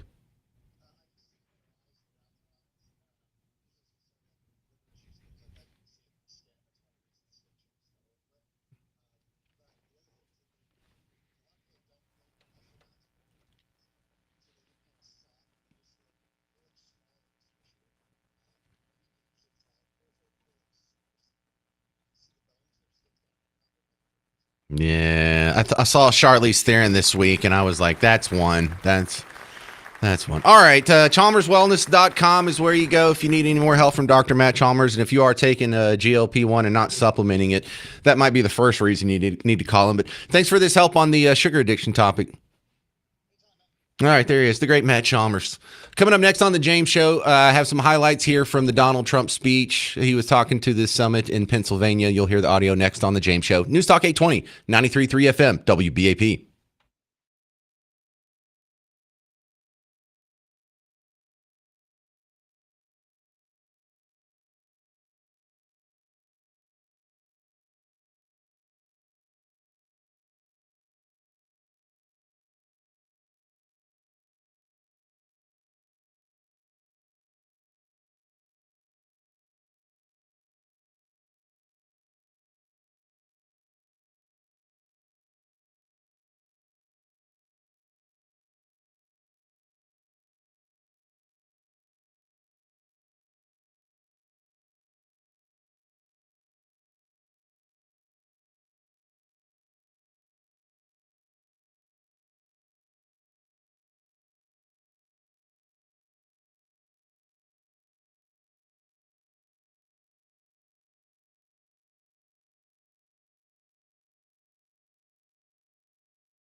To expand their Pittsburgh office, and Carnegie robotics in Pittsburgh will have the chance to produce hundreds of millions of dollars worth of autonomous technology for the United States Army and its vehicles. The Firepoint Energy in Tunnelton will be investing at least $170 million in pilot program to convert coal waste into jet fuel, electrical power, and critical minerals. And I hope you're going to do magnets. Somebody out there, I hope you're all brilliant people. Magnets. Do magnets. Okay, I'll tell you. Do magnets. You're doing a lot of great stuff. Do magnets. Because one thing we don't have, but we're getting close, but do magnets. So I hope John Gray is listening to me so he can give him a couple of bucks and go into the magnet business. I guarantee it's going to be a success. It's one thing we don't, for some reason, it's not complex, not hard. We have the material. For some reason, they just don't, they don't do it. We need magnets. So one of you companies out there, go out, I'll teach you how to make money. Just do it. Companies like Adelon, Kratos, Advanced Cooling Technologies, Sphere Brake Defense, JP Morgan Chase, and Q Intel, among many others, will be expanding their investments all across the Commonwealth of Pennsylvania. In addition, the defense subsidiary of the legendary Pennsylvania company, Mack Trucks. Oh, I met him the other day. Where's Mr. Mack Truck? Where the hell are you? He was great, making a beautiful, thank you very much, making a beautiful truck. He's trying to sell 15,000 of them to us, 15. I said, how many are you looking to sell? Sir, 15,000. I thought he said 15 because it's a big, beautiful truck. I made a speech 2-3 weeks ago, and they had a sample of the truck right behind where I spoke. It made me look very small, sort of like Dukakis, remember, in the tank. I said, get that truck the hell out of here. I immediately thought of Dukakis with the helmet and the massive helmet, the massive tank, and you didn't even see him. That was not good. He went down 20 points after that. So I said, get that truck out. But the truck was amazing, actually. But I said, how many? He said 15,000. I thought he said 15, so I said, he's linked to you. And because we're here in this license, which you to get illegal and be driving these things, we're going to replace heavy of the House launching proof of citizenship for people that are on vacation or anything. We're going to make it very easy. Spencer said, well, Spencer's, he started an investigation and people, the whole thing is terrible, pay raise. But I support worse than ever before. People came, financial people said, well, sir, I've been in business. What's happening right now? Incredible get together, but really much more. Dave McCormick and we could be all even build new plants, and then we're also, and so what the president does behind investors that also supports a. This is really where we have a lot of muscle. 1,100. Thomas. I live the Carlisle Arsenal. Yet one of the greatest writers in it. That's the path that's happening. And I said, I want to meet the catapulter. And a man came over along with 4 of his assistants. When the electric goes bad, I have to send to MIT to get geniuses over here. I said, steam is better. Yes, sir, it's better. So why did they do electric? Because you can have the catapult go like this, but you can't put planes on it, sir. It takes you 39 seconds. By the time the 39 seconds is up, you have a full head of steam. And I love breathing that. And I said, what else do you hear? He said, the elevators are no good, sir. They're lifted up by right through rock blades. Any more ships is good. 2 complex elevators. We want them to be Atlantic Ocean with waves that are 60 feet high of the ship. And I am to convert coal waste into jet fuel, electrical power, and critical magnets. To the magnet business, I guarantee it's going to be a success. So one of you companies out there, go out, I'll teach you how to make money. Just do it. Among many others, will be expanding their investments all across the Commonwealth of Pennsylvania. In addition, the defense subsidiary of the legendary Pennsylvania, among many others, will be expanding their investment. Kratos, Advanced Cooling. Don't do it. We need magnets. So one of you companies out there, go out, I'll teach you how to make money. Just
Hey there, fellow Texans. Welcome back to the James Show, News Talk 820, 93.3 FM, WBAP. I am your host, James Parker, and we're going to glean some information here and figure out what's going on with the Iran situation. Now, Donald Trump was speaking at a coalition, a summit in Pennsylvania with a bunch of defense contractors and some bankers, the people who pay for it, the people who build it, people who are blowing stuff up.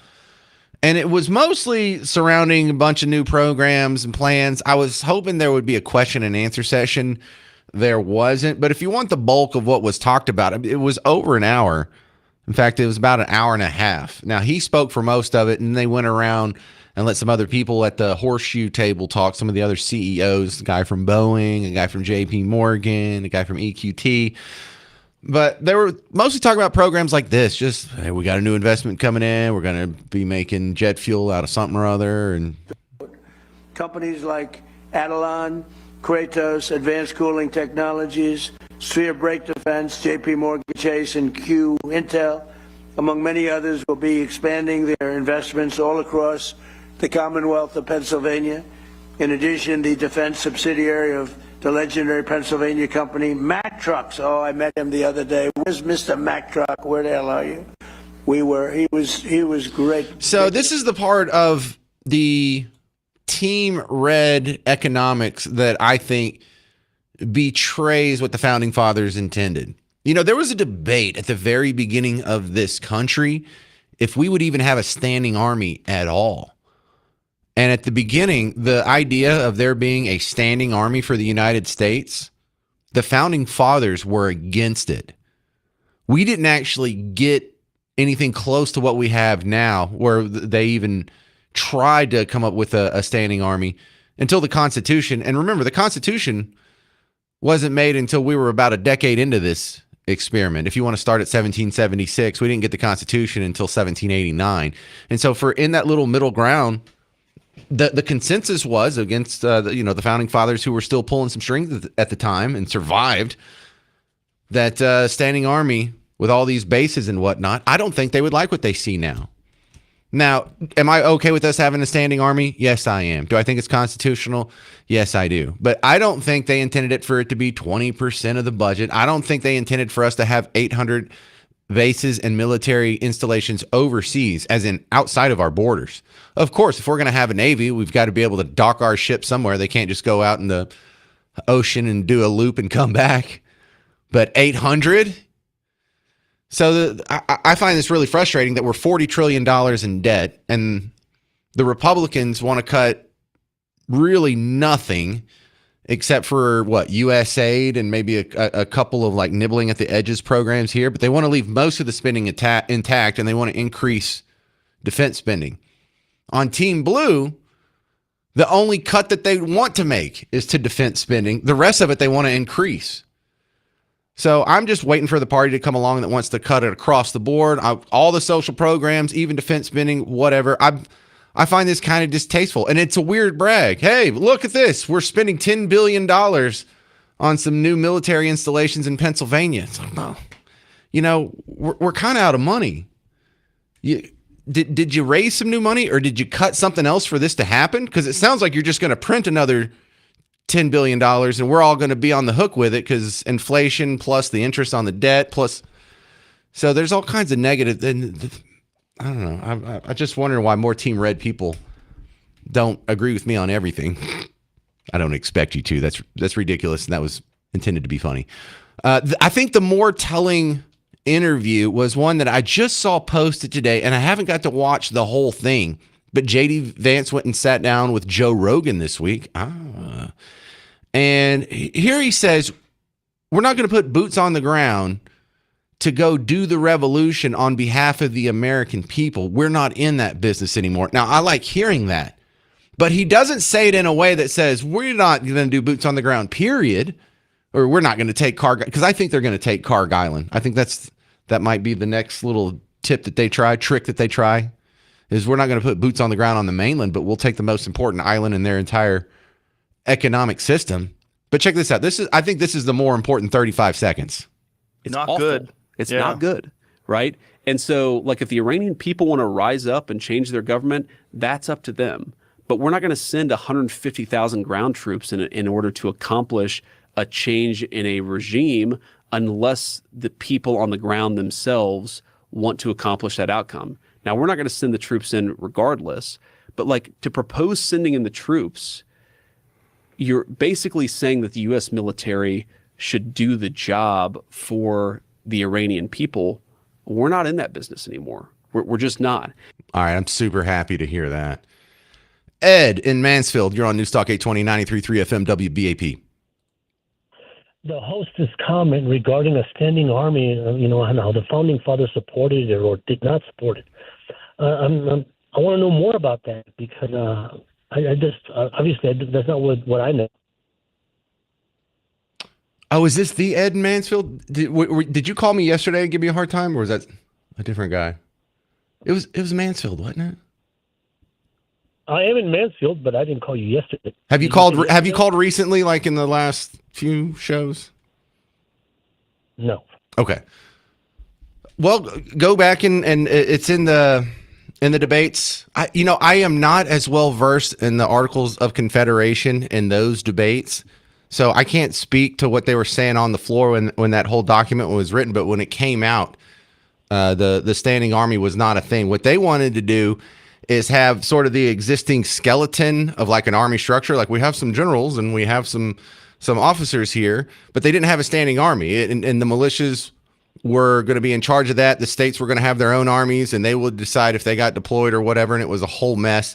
And so that was one of the things that they were debating during the Constitutional Convention is, the shortcomings of the Articles of Confederation were like each state had its own currency, each state had its own army, each state had its own treaties with other countries and things like that. And so they were trying to consolidate some of these things into a national issue instead of having really a confederation of 13 different countries. We just made them all subservient provinces and still called them states to a higher authority here.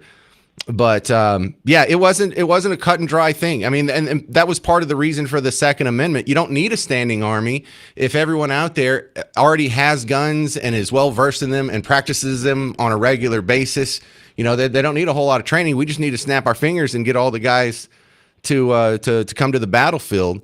And the standing army ended up winning out. And it's so interesting because they had a similar debate during the Roman Republic, not the Roman Empire, not, past Julius Caesar, but before that, when it was like Marius and Sulla. I think Marius was the first guy to have the standing army. It was either him or Sulla, about 50 years before the whole Julius Caesar Octavian thing.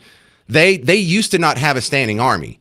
They just had every couple of years you would have to go get your armor. All the nobles would have to go get their armor, or landowners' armor, over the fireplace and put it on and go meet out in the field and go battle the Latins or Samnites or Etruscans or whoever was ticking them off that day.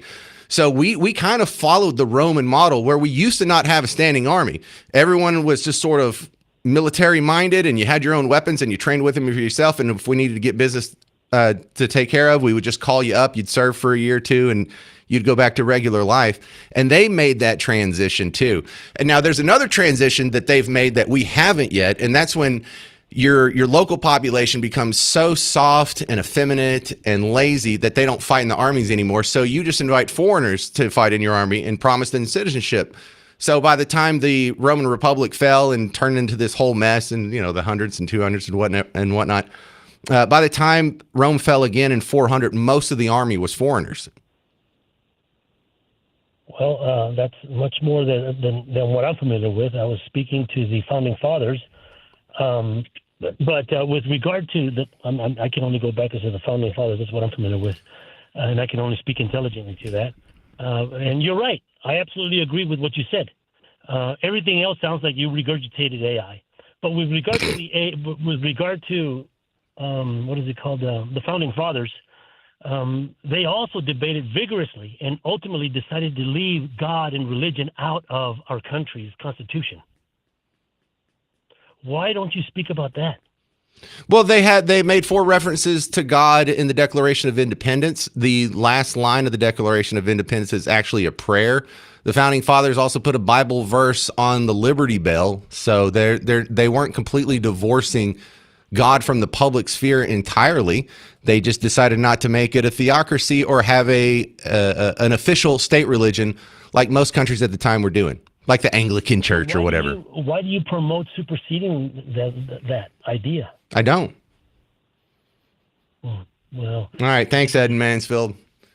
If you got an axe to grind, call back some other time. I'm James Parker. It's News Talk 820, 93.3 FM, WBAP.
Yeah, I know that was the same guy from yesterday. I just didn't want to ball kick him. I wanted to hear what he had to say. I'm James Parker, News Talk 820 93.3 FM, WBAP. You're listening to The James Show. Dave Smith, the comedian, was on with Theo Vaughn, the comedian, on his podcast. Now, Dave Smith is a comedian, but he's really turned more into a political pundit who, I guess he's more of a libertarian than anything else, but he's kind of like me. I'll accept the label because I'm closer to that than Republicans or Democrats, but I'm not fighting for the libertarian cause and pushing a libertarian agenda. That's just a coincidence. But I like it when you have two guys who aren't eggheads or into their own, academic air, just two regular Joes talking about these really complex subjects. And I like how Dave Smith explained what the Federal Reserve Bank is to Theo Vaughn, who's not an idiot. He's just a younger guy who's more of a political neophyte and just sort of feeling this stuff out for the first time.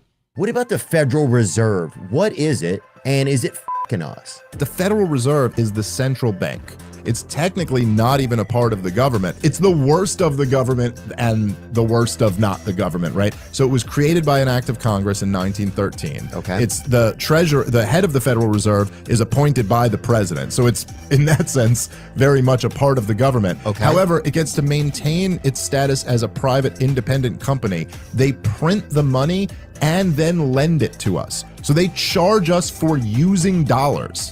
Now, they lend it out to what are called their member banks, meaning all the big banks. So JP Schwab, Morgan, Chase, Schwab, yeah. Bank of America, all these Wells guys. Fargo. Yes. So they lend it out to them, and then those banks lend money to the rest of us at a much higher interest rate than they got it for. So all of the banks now are in the business essentially of getting free money. They just get the money at low interest and lend it out to us at higher interest. It's a huge scheme. It's privately owned. We don't even have real information on it. There's never been a full audit of the Federal Reserve. Ron Paul was the only one in Congress who was really pushing for an audit. I think Thomas Massey also was. Never got it done. Coming up next on The James Show, I have some economic news in Texas. The boom is continuing. I'm James Parker. It's News Talk 820, 93.3 FM, WBAP. Hey, homeowners, James Parker here for Rhino Shield. If your house is looking old and crusty and, you were the guy that actually got out on the ladder, sanded the whole thing down and scraped it and stripped it and had it looking good, and you and the wife took the time to save a little bit of money and do it yourself. Now you look at it 5-10 years later. I don't know. Maybe you did a really good job and then you got some good paint. What did it last? 15 years? How about you never get on that ladder again? How about you never get out there in the heat again? How about you never waste an entire 2 weekends in a row again? Look, you're beyond that now. Once you get up to your level, you call people and you have them do it for you.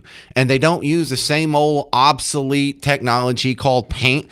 They use the new space age technology called Rhino Shield. We don't paint our house anymore. We coat our home with Rhino Shield. And just have them come out and show you how it works, and that'll probably convince you, because I know I'm not explaining it well on the radio because I only have a minute here. But they'll spend a few minutes with you, and they'll explain how the primer works, how the nanoparticle coating works, how it blocks UV rays, how it expands and contracts, and how it has a insulation factor, how it doesn't mess up with the texture, how it's less likely to deteriorate the bricks and hardy board or wood or whatever's that's behind it. So the technology's there. If you're worried about the price, they can put it on a low monthly payment for you, so that's not an issue either. It starts with you going to rhinoshielddfw.com.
Man, the economy is going great in Texas. New investments are happening left and right. I'm James Parker. This is the James Show, News Talk 820, 93.3 FM, WBAP. You wouldn't know it by looking at the news because they're not going to tell you, because that would reflect positively on either our Team Red governor or our Team Red president. And we can't say anything good about the economy. The midterms are right around the corner. They've got to make Americans think the economy's terrible.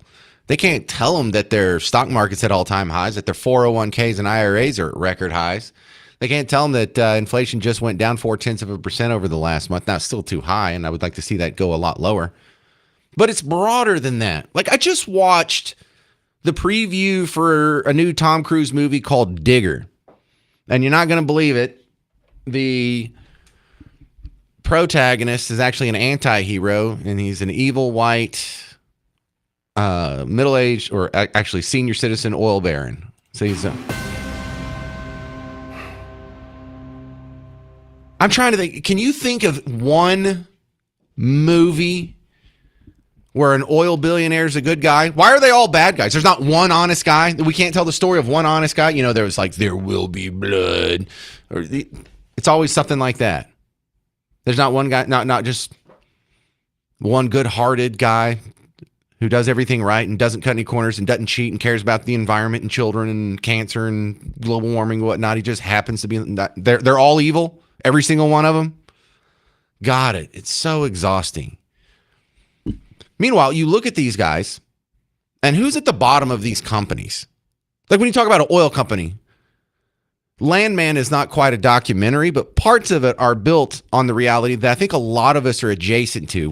Most of us haven't lived the life and haven't worked in the oil patch, but I'm pretty sure all of us know someone who did or does.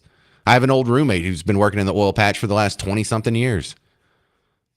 So who's at the bottom of that? Well, my old roommate, Dave, who now makes over $100,000 selling drill bits. One of my daughter's friends, who's also my other daughter's dating her brother kind of now, but their dad sells drill bits, lives down the street, he has his own little business. It's a little niche boutique business, but he makes enough money that his wife doesn't have to work, and they have a house that's considerably bigger than mine. So he's doing great. Even the roustabouts, the roughnecks, the guys and the greasers that are on the platforms out in the middle of the patch, they're making $180,000 a year with no education. Some of them are convicted felons. Where else are they going to get this kind of job? So the oil business is fantastic for Texas. It just breaks my heart that they never say anything good about the guys at the top.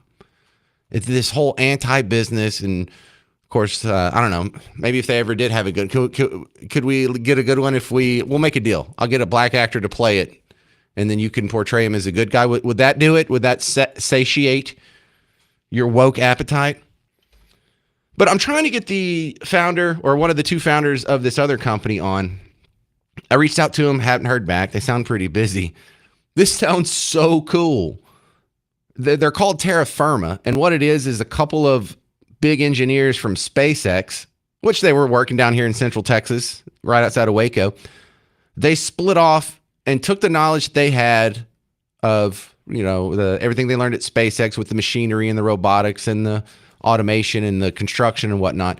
And they're starting a new company called Terra Firma that makes construction equipment that's robotic.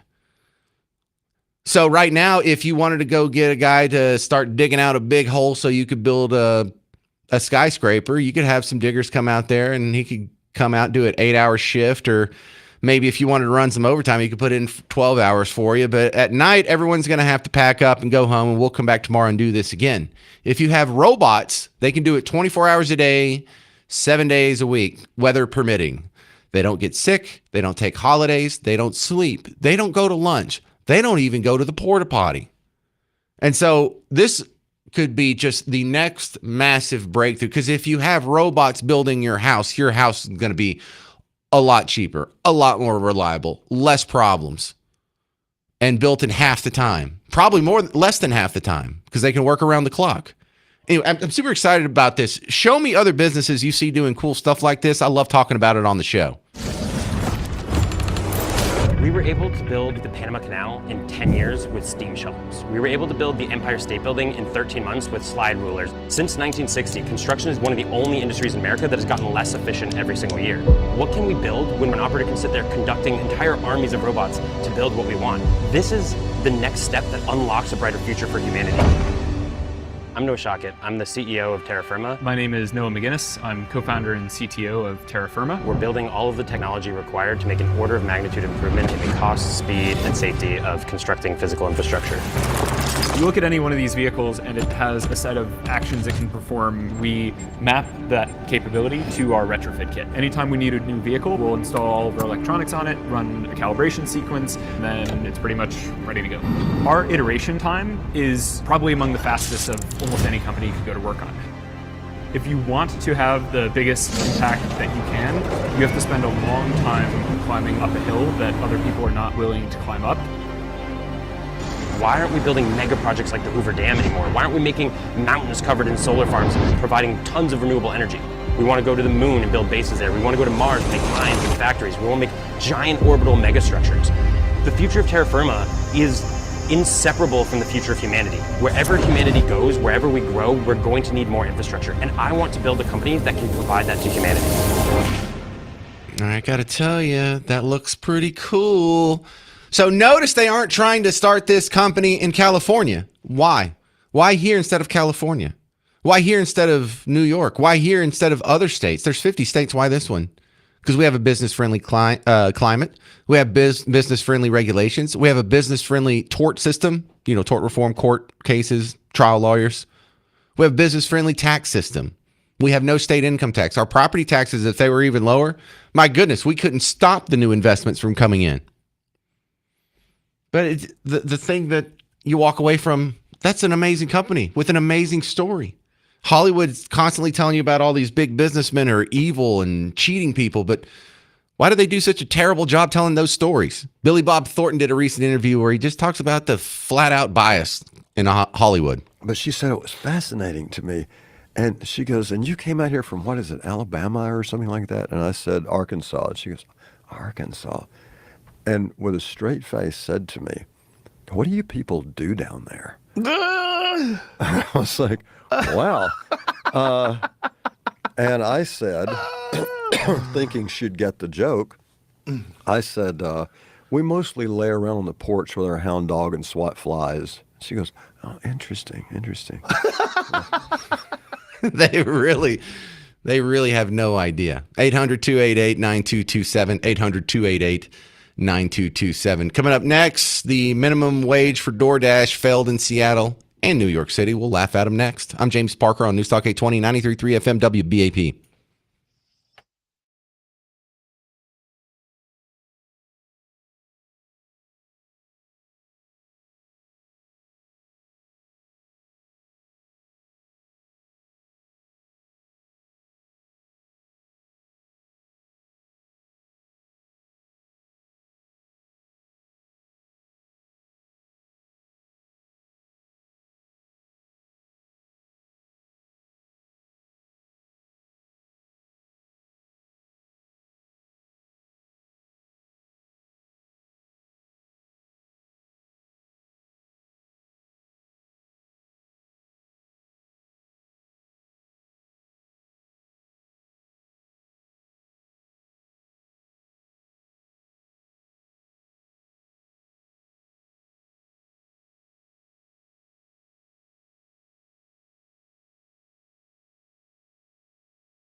Well, if you haven't seen the videos out of San Antonio yet, you'll probably see them tonight on the news or check your social media. I'm James Parker. It's The James Show. News Talk 820, 93.3 FM, WBAP. Tornadoes in San Antonio today. I saw the first video right before the James Show started, and, I checked my phone or the social media feeds on the breaks, especially before the last segment of the show in case something's popped off that I don't want to miss anything before I send you off and hand you over to Mark Levin. But in the year that we're in now, if there's a tornado in a major metropolitan area, you're going to get 28 different cell phone videos of it, and I have to see every single one because that is wild. I've actually seen a tornado with my own eyes growing up in the middle of nowhere, bug tussle. But it doesn't matter where you're at. That's not a country thing. That's not a city thing. The geography of tornadoes is fairly indifferent to urban versus rural, and this one just looks so bad because tornado happens out from where I live. There's going to be some messed up trees and some really confused livestock of some sort. But it happens in a major metropolitan area. People die. I hope I didn't just see people dying from different angles of the same tornado because I think I saw a car airborne. I kid you not in one of the videos. It's kind of hard to tell because it was far away, but I think that was a whole car that got picked up. If you're interested in such things, check it out. Oh, and don't forget, we have WeatherCon coming up in May 2027. All right, so economics comes up on the James Show quite a bit, and the minimum wage debate comes up on WBAP quite a bit. Well, here's a great example. They tried to do a minimum wage for delivery drivers, the DoorDash, the Uber Eats, the people that go pick up your food and drop it off for you. And the complaint is, well, we're not making enough money, and these evil companies are making billions by exploiting the poor workers at the bottom. And so what we're going to do is we're going to institute a minimum wage because these big evil companies can afford to pay it, and then everyone will make more money. Well, they tried it in Seattle and New York City. It didn't work. John Stossel did a great report explaining the failure because the rest of the news isn't going to touch it. Seattle politicians' well-crafted solution was to guarantee delivery drivers a $26 minimum wage. You get the dignity, you get the benefits of what's coming to you. What could go wrong? After all, companies like Uber, DoorDash make so much money.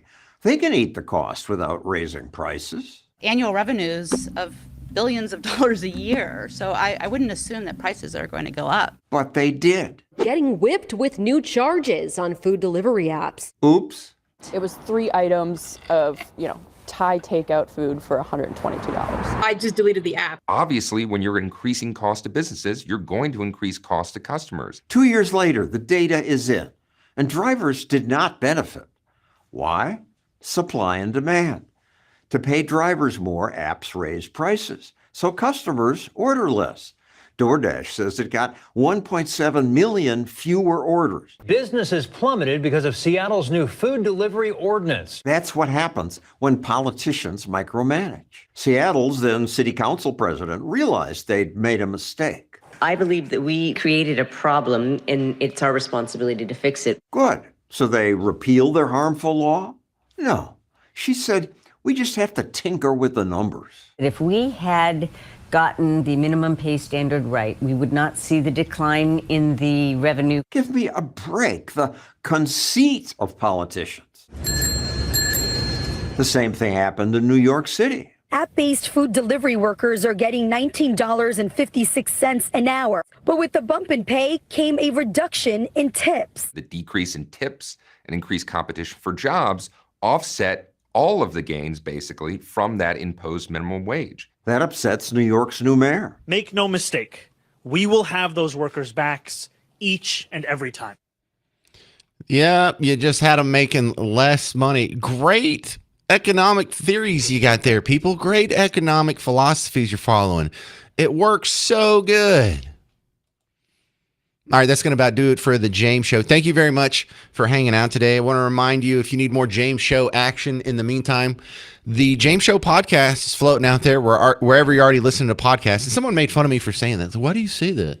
Well, because I don't want to name them all. And I just want you to know, if you already have a podcast app that you're going through to, like a Podomatic or a Buzzsprout or an iHeart or a Spotify, or if you have an iPhone, the little app that just says podcast, Whatever you're on, go there. You don't have to get a special app. I prefer you use the WBAP app, but I realize only about 20-25% of you listen to me on that, and that's fine. Just wherever you're already listening to it, tune it in. Also, remember, I have a lot of great highlights and clips that are in the social media feed as well.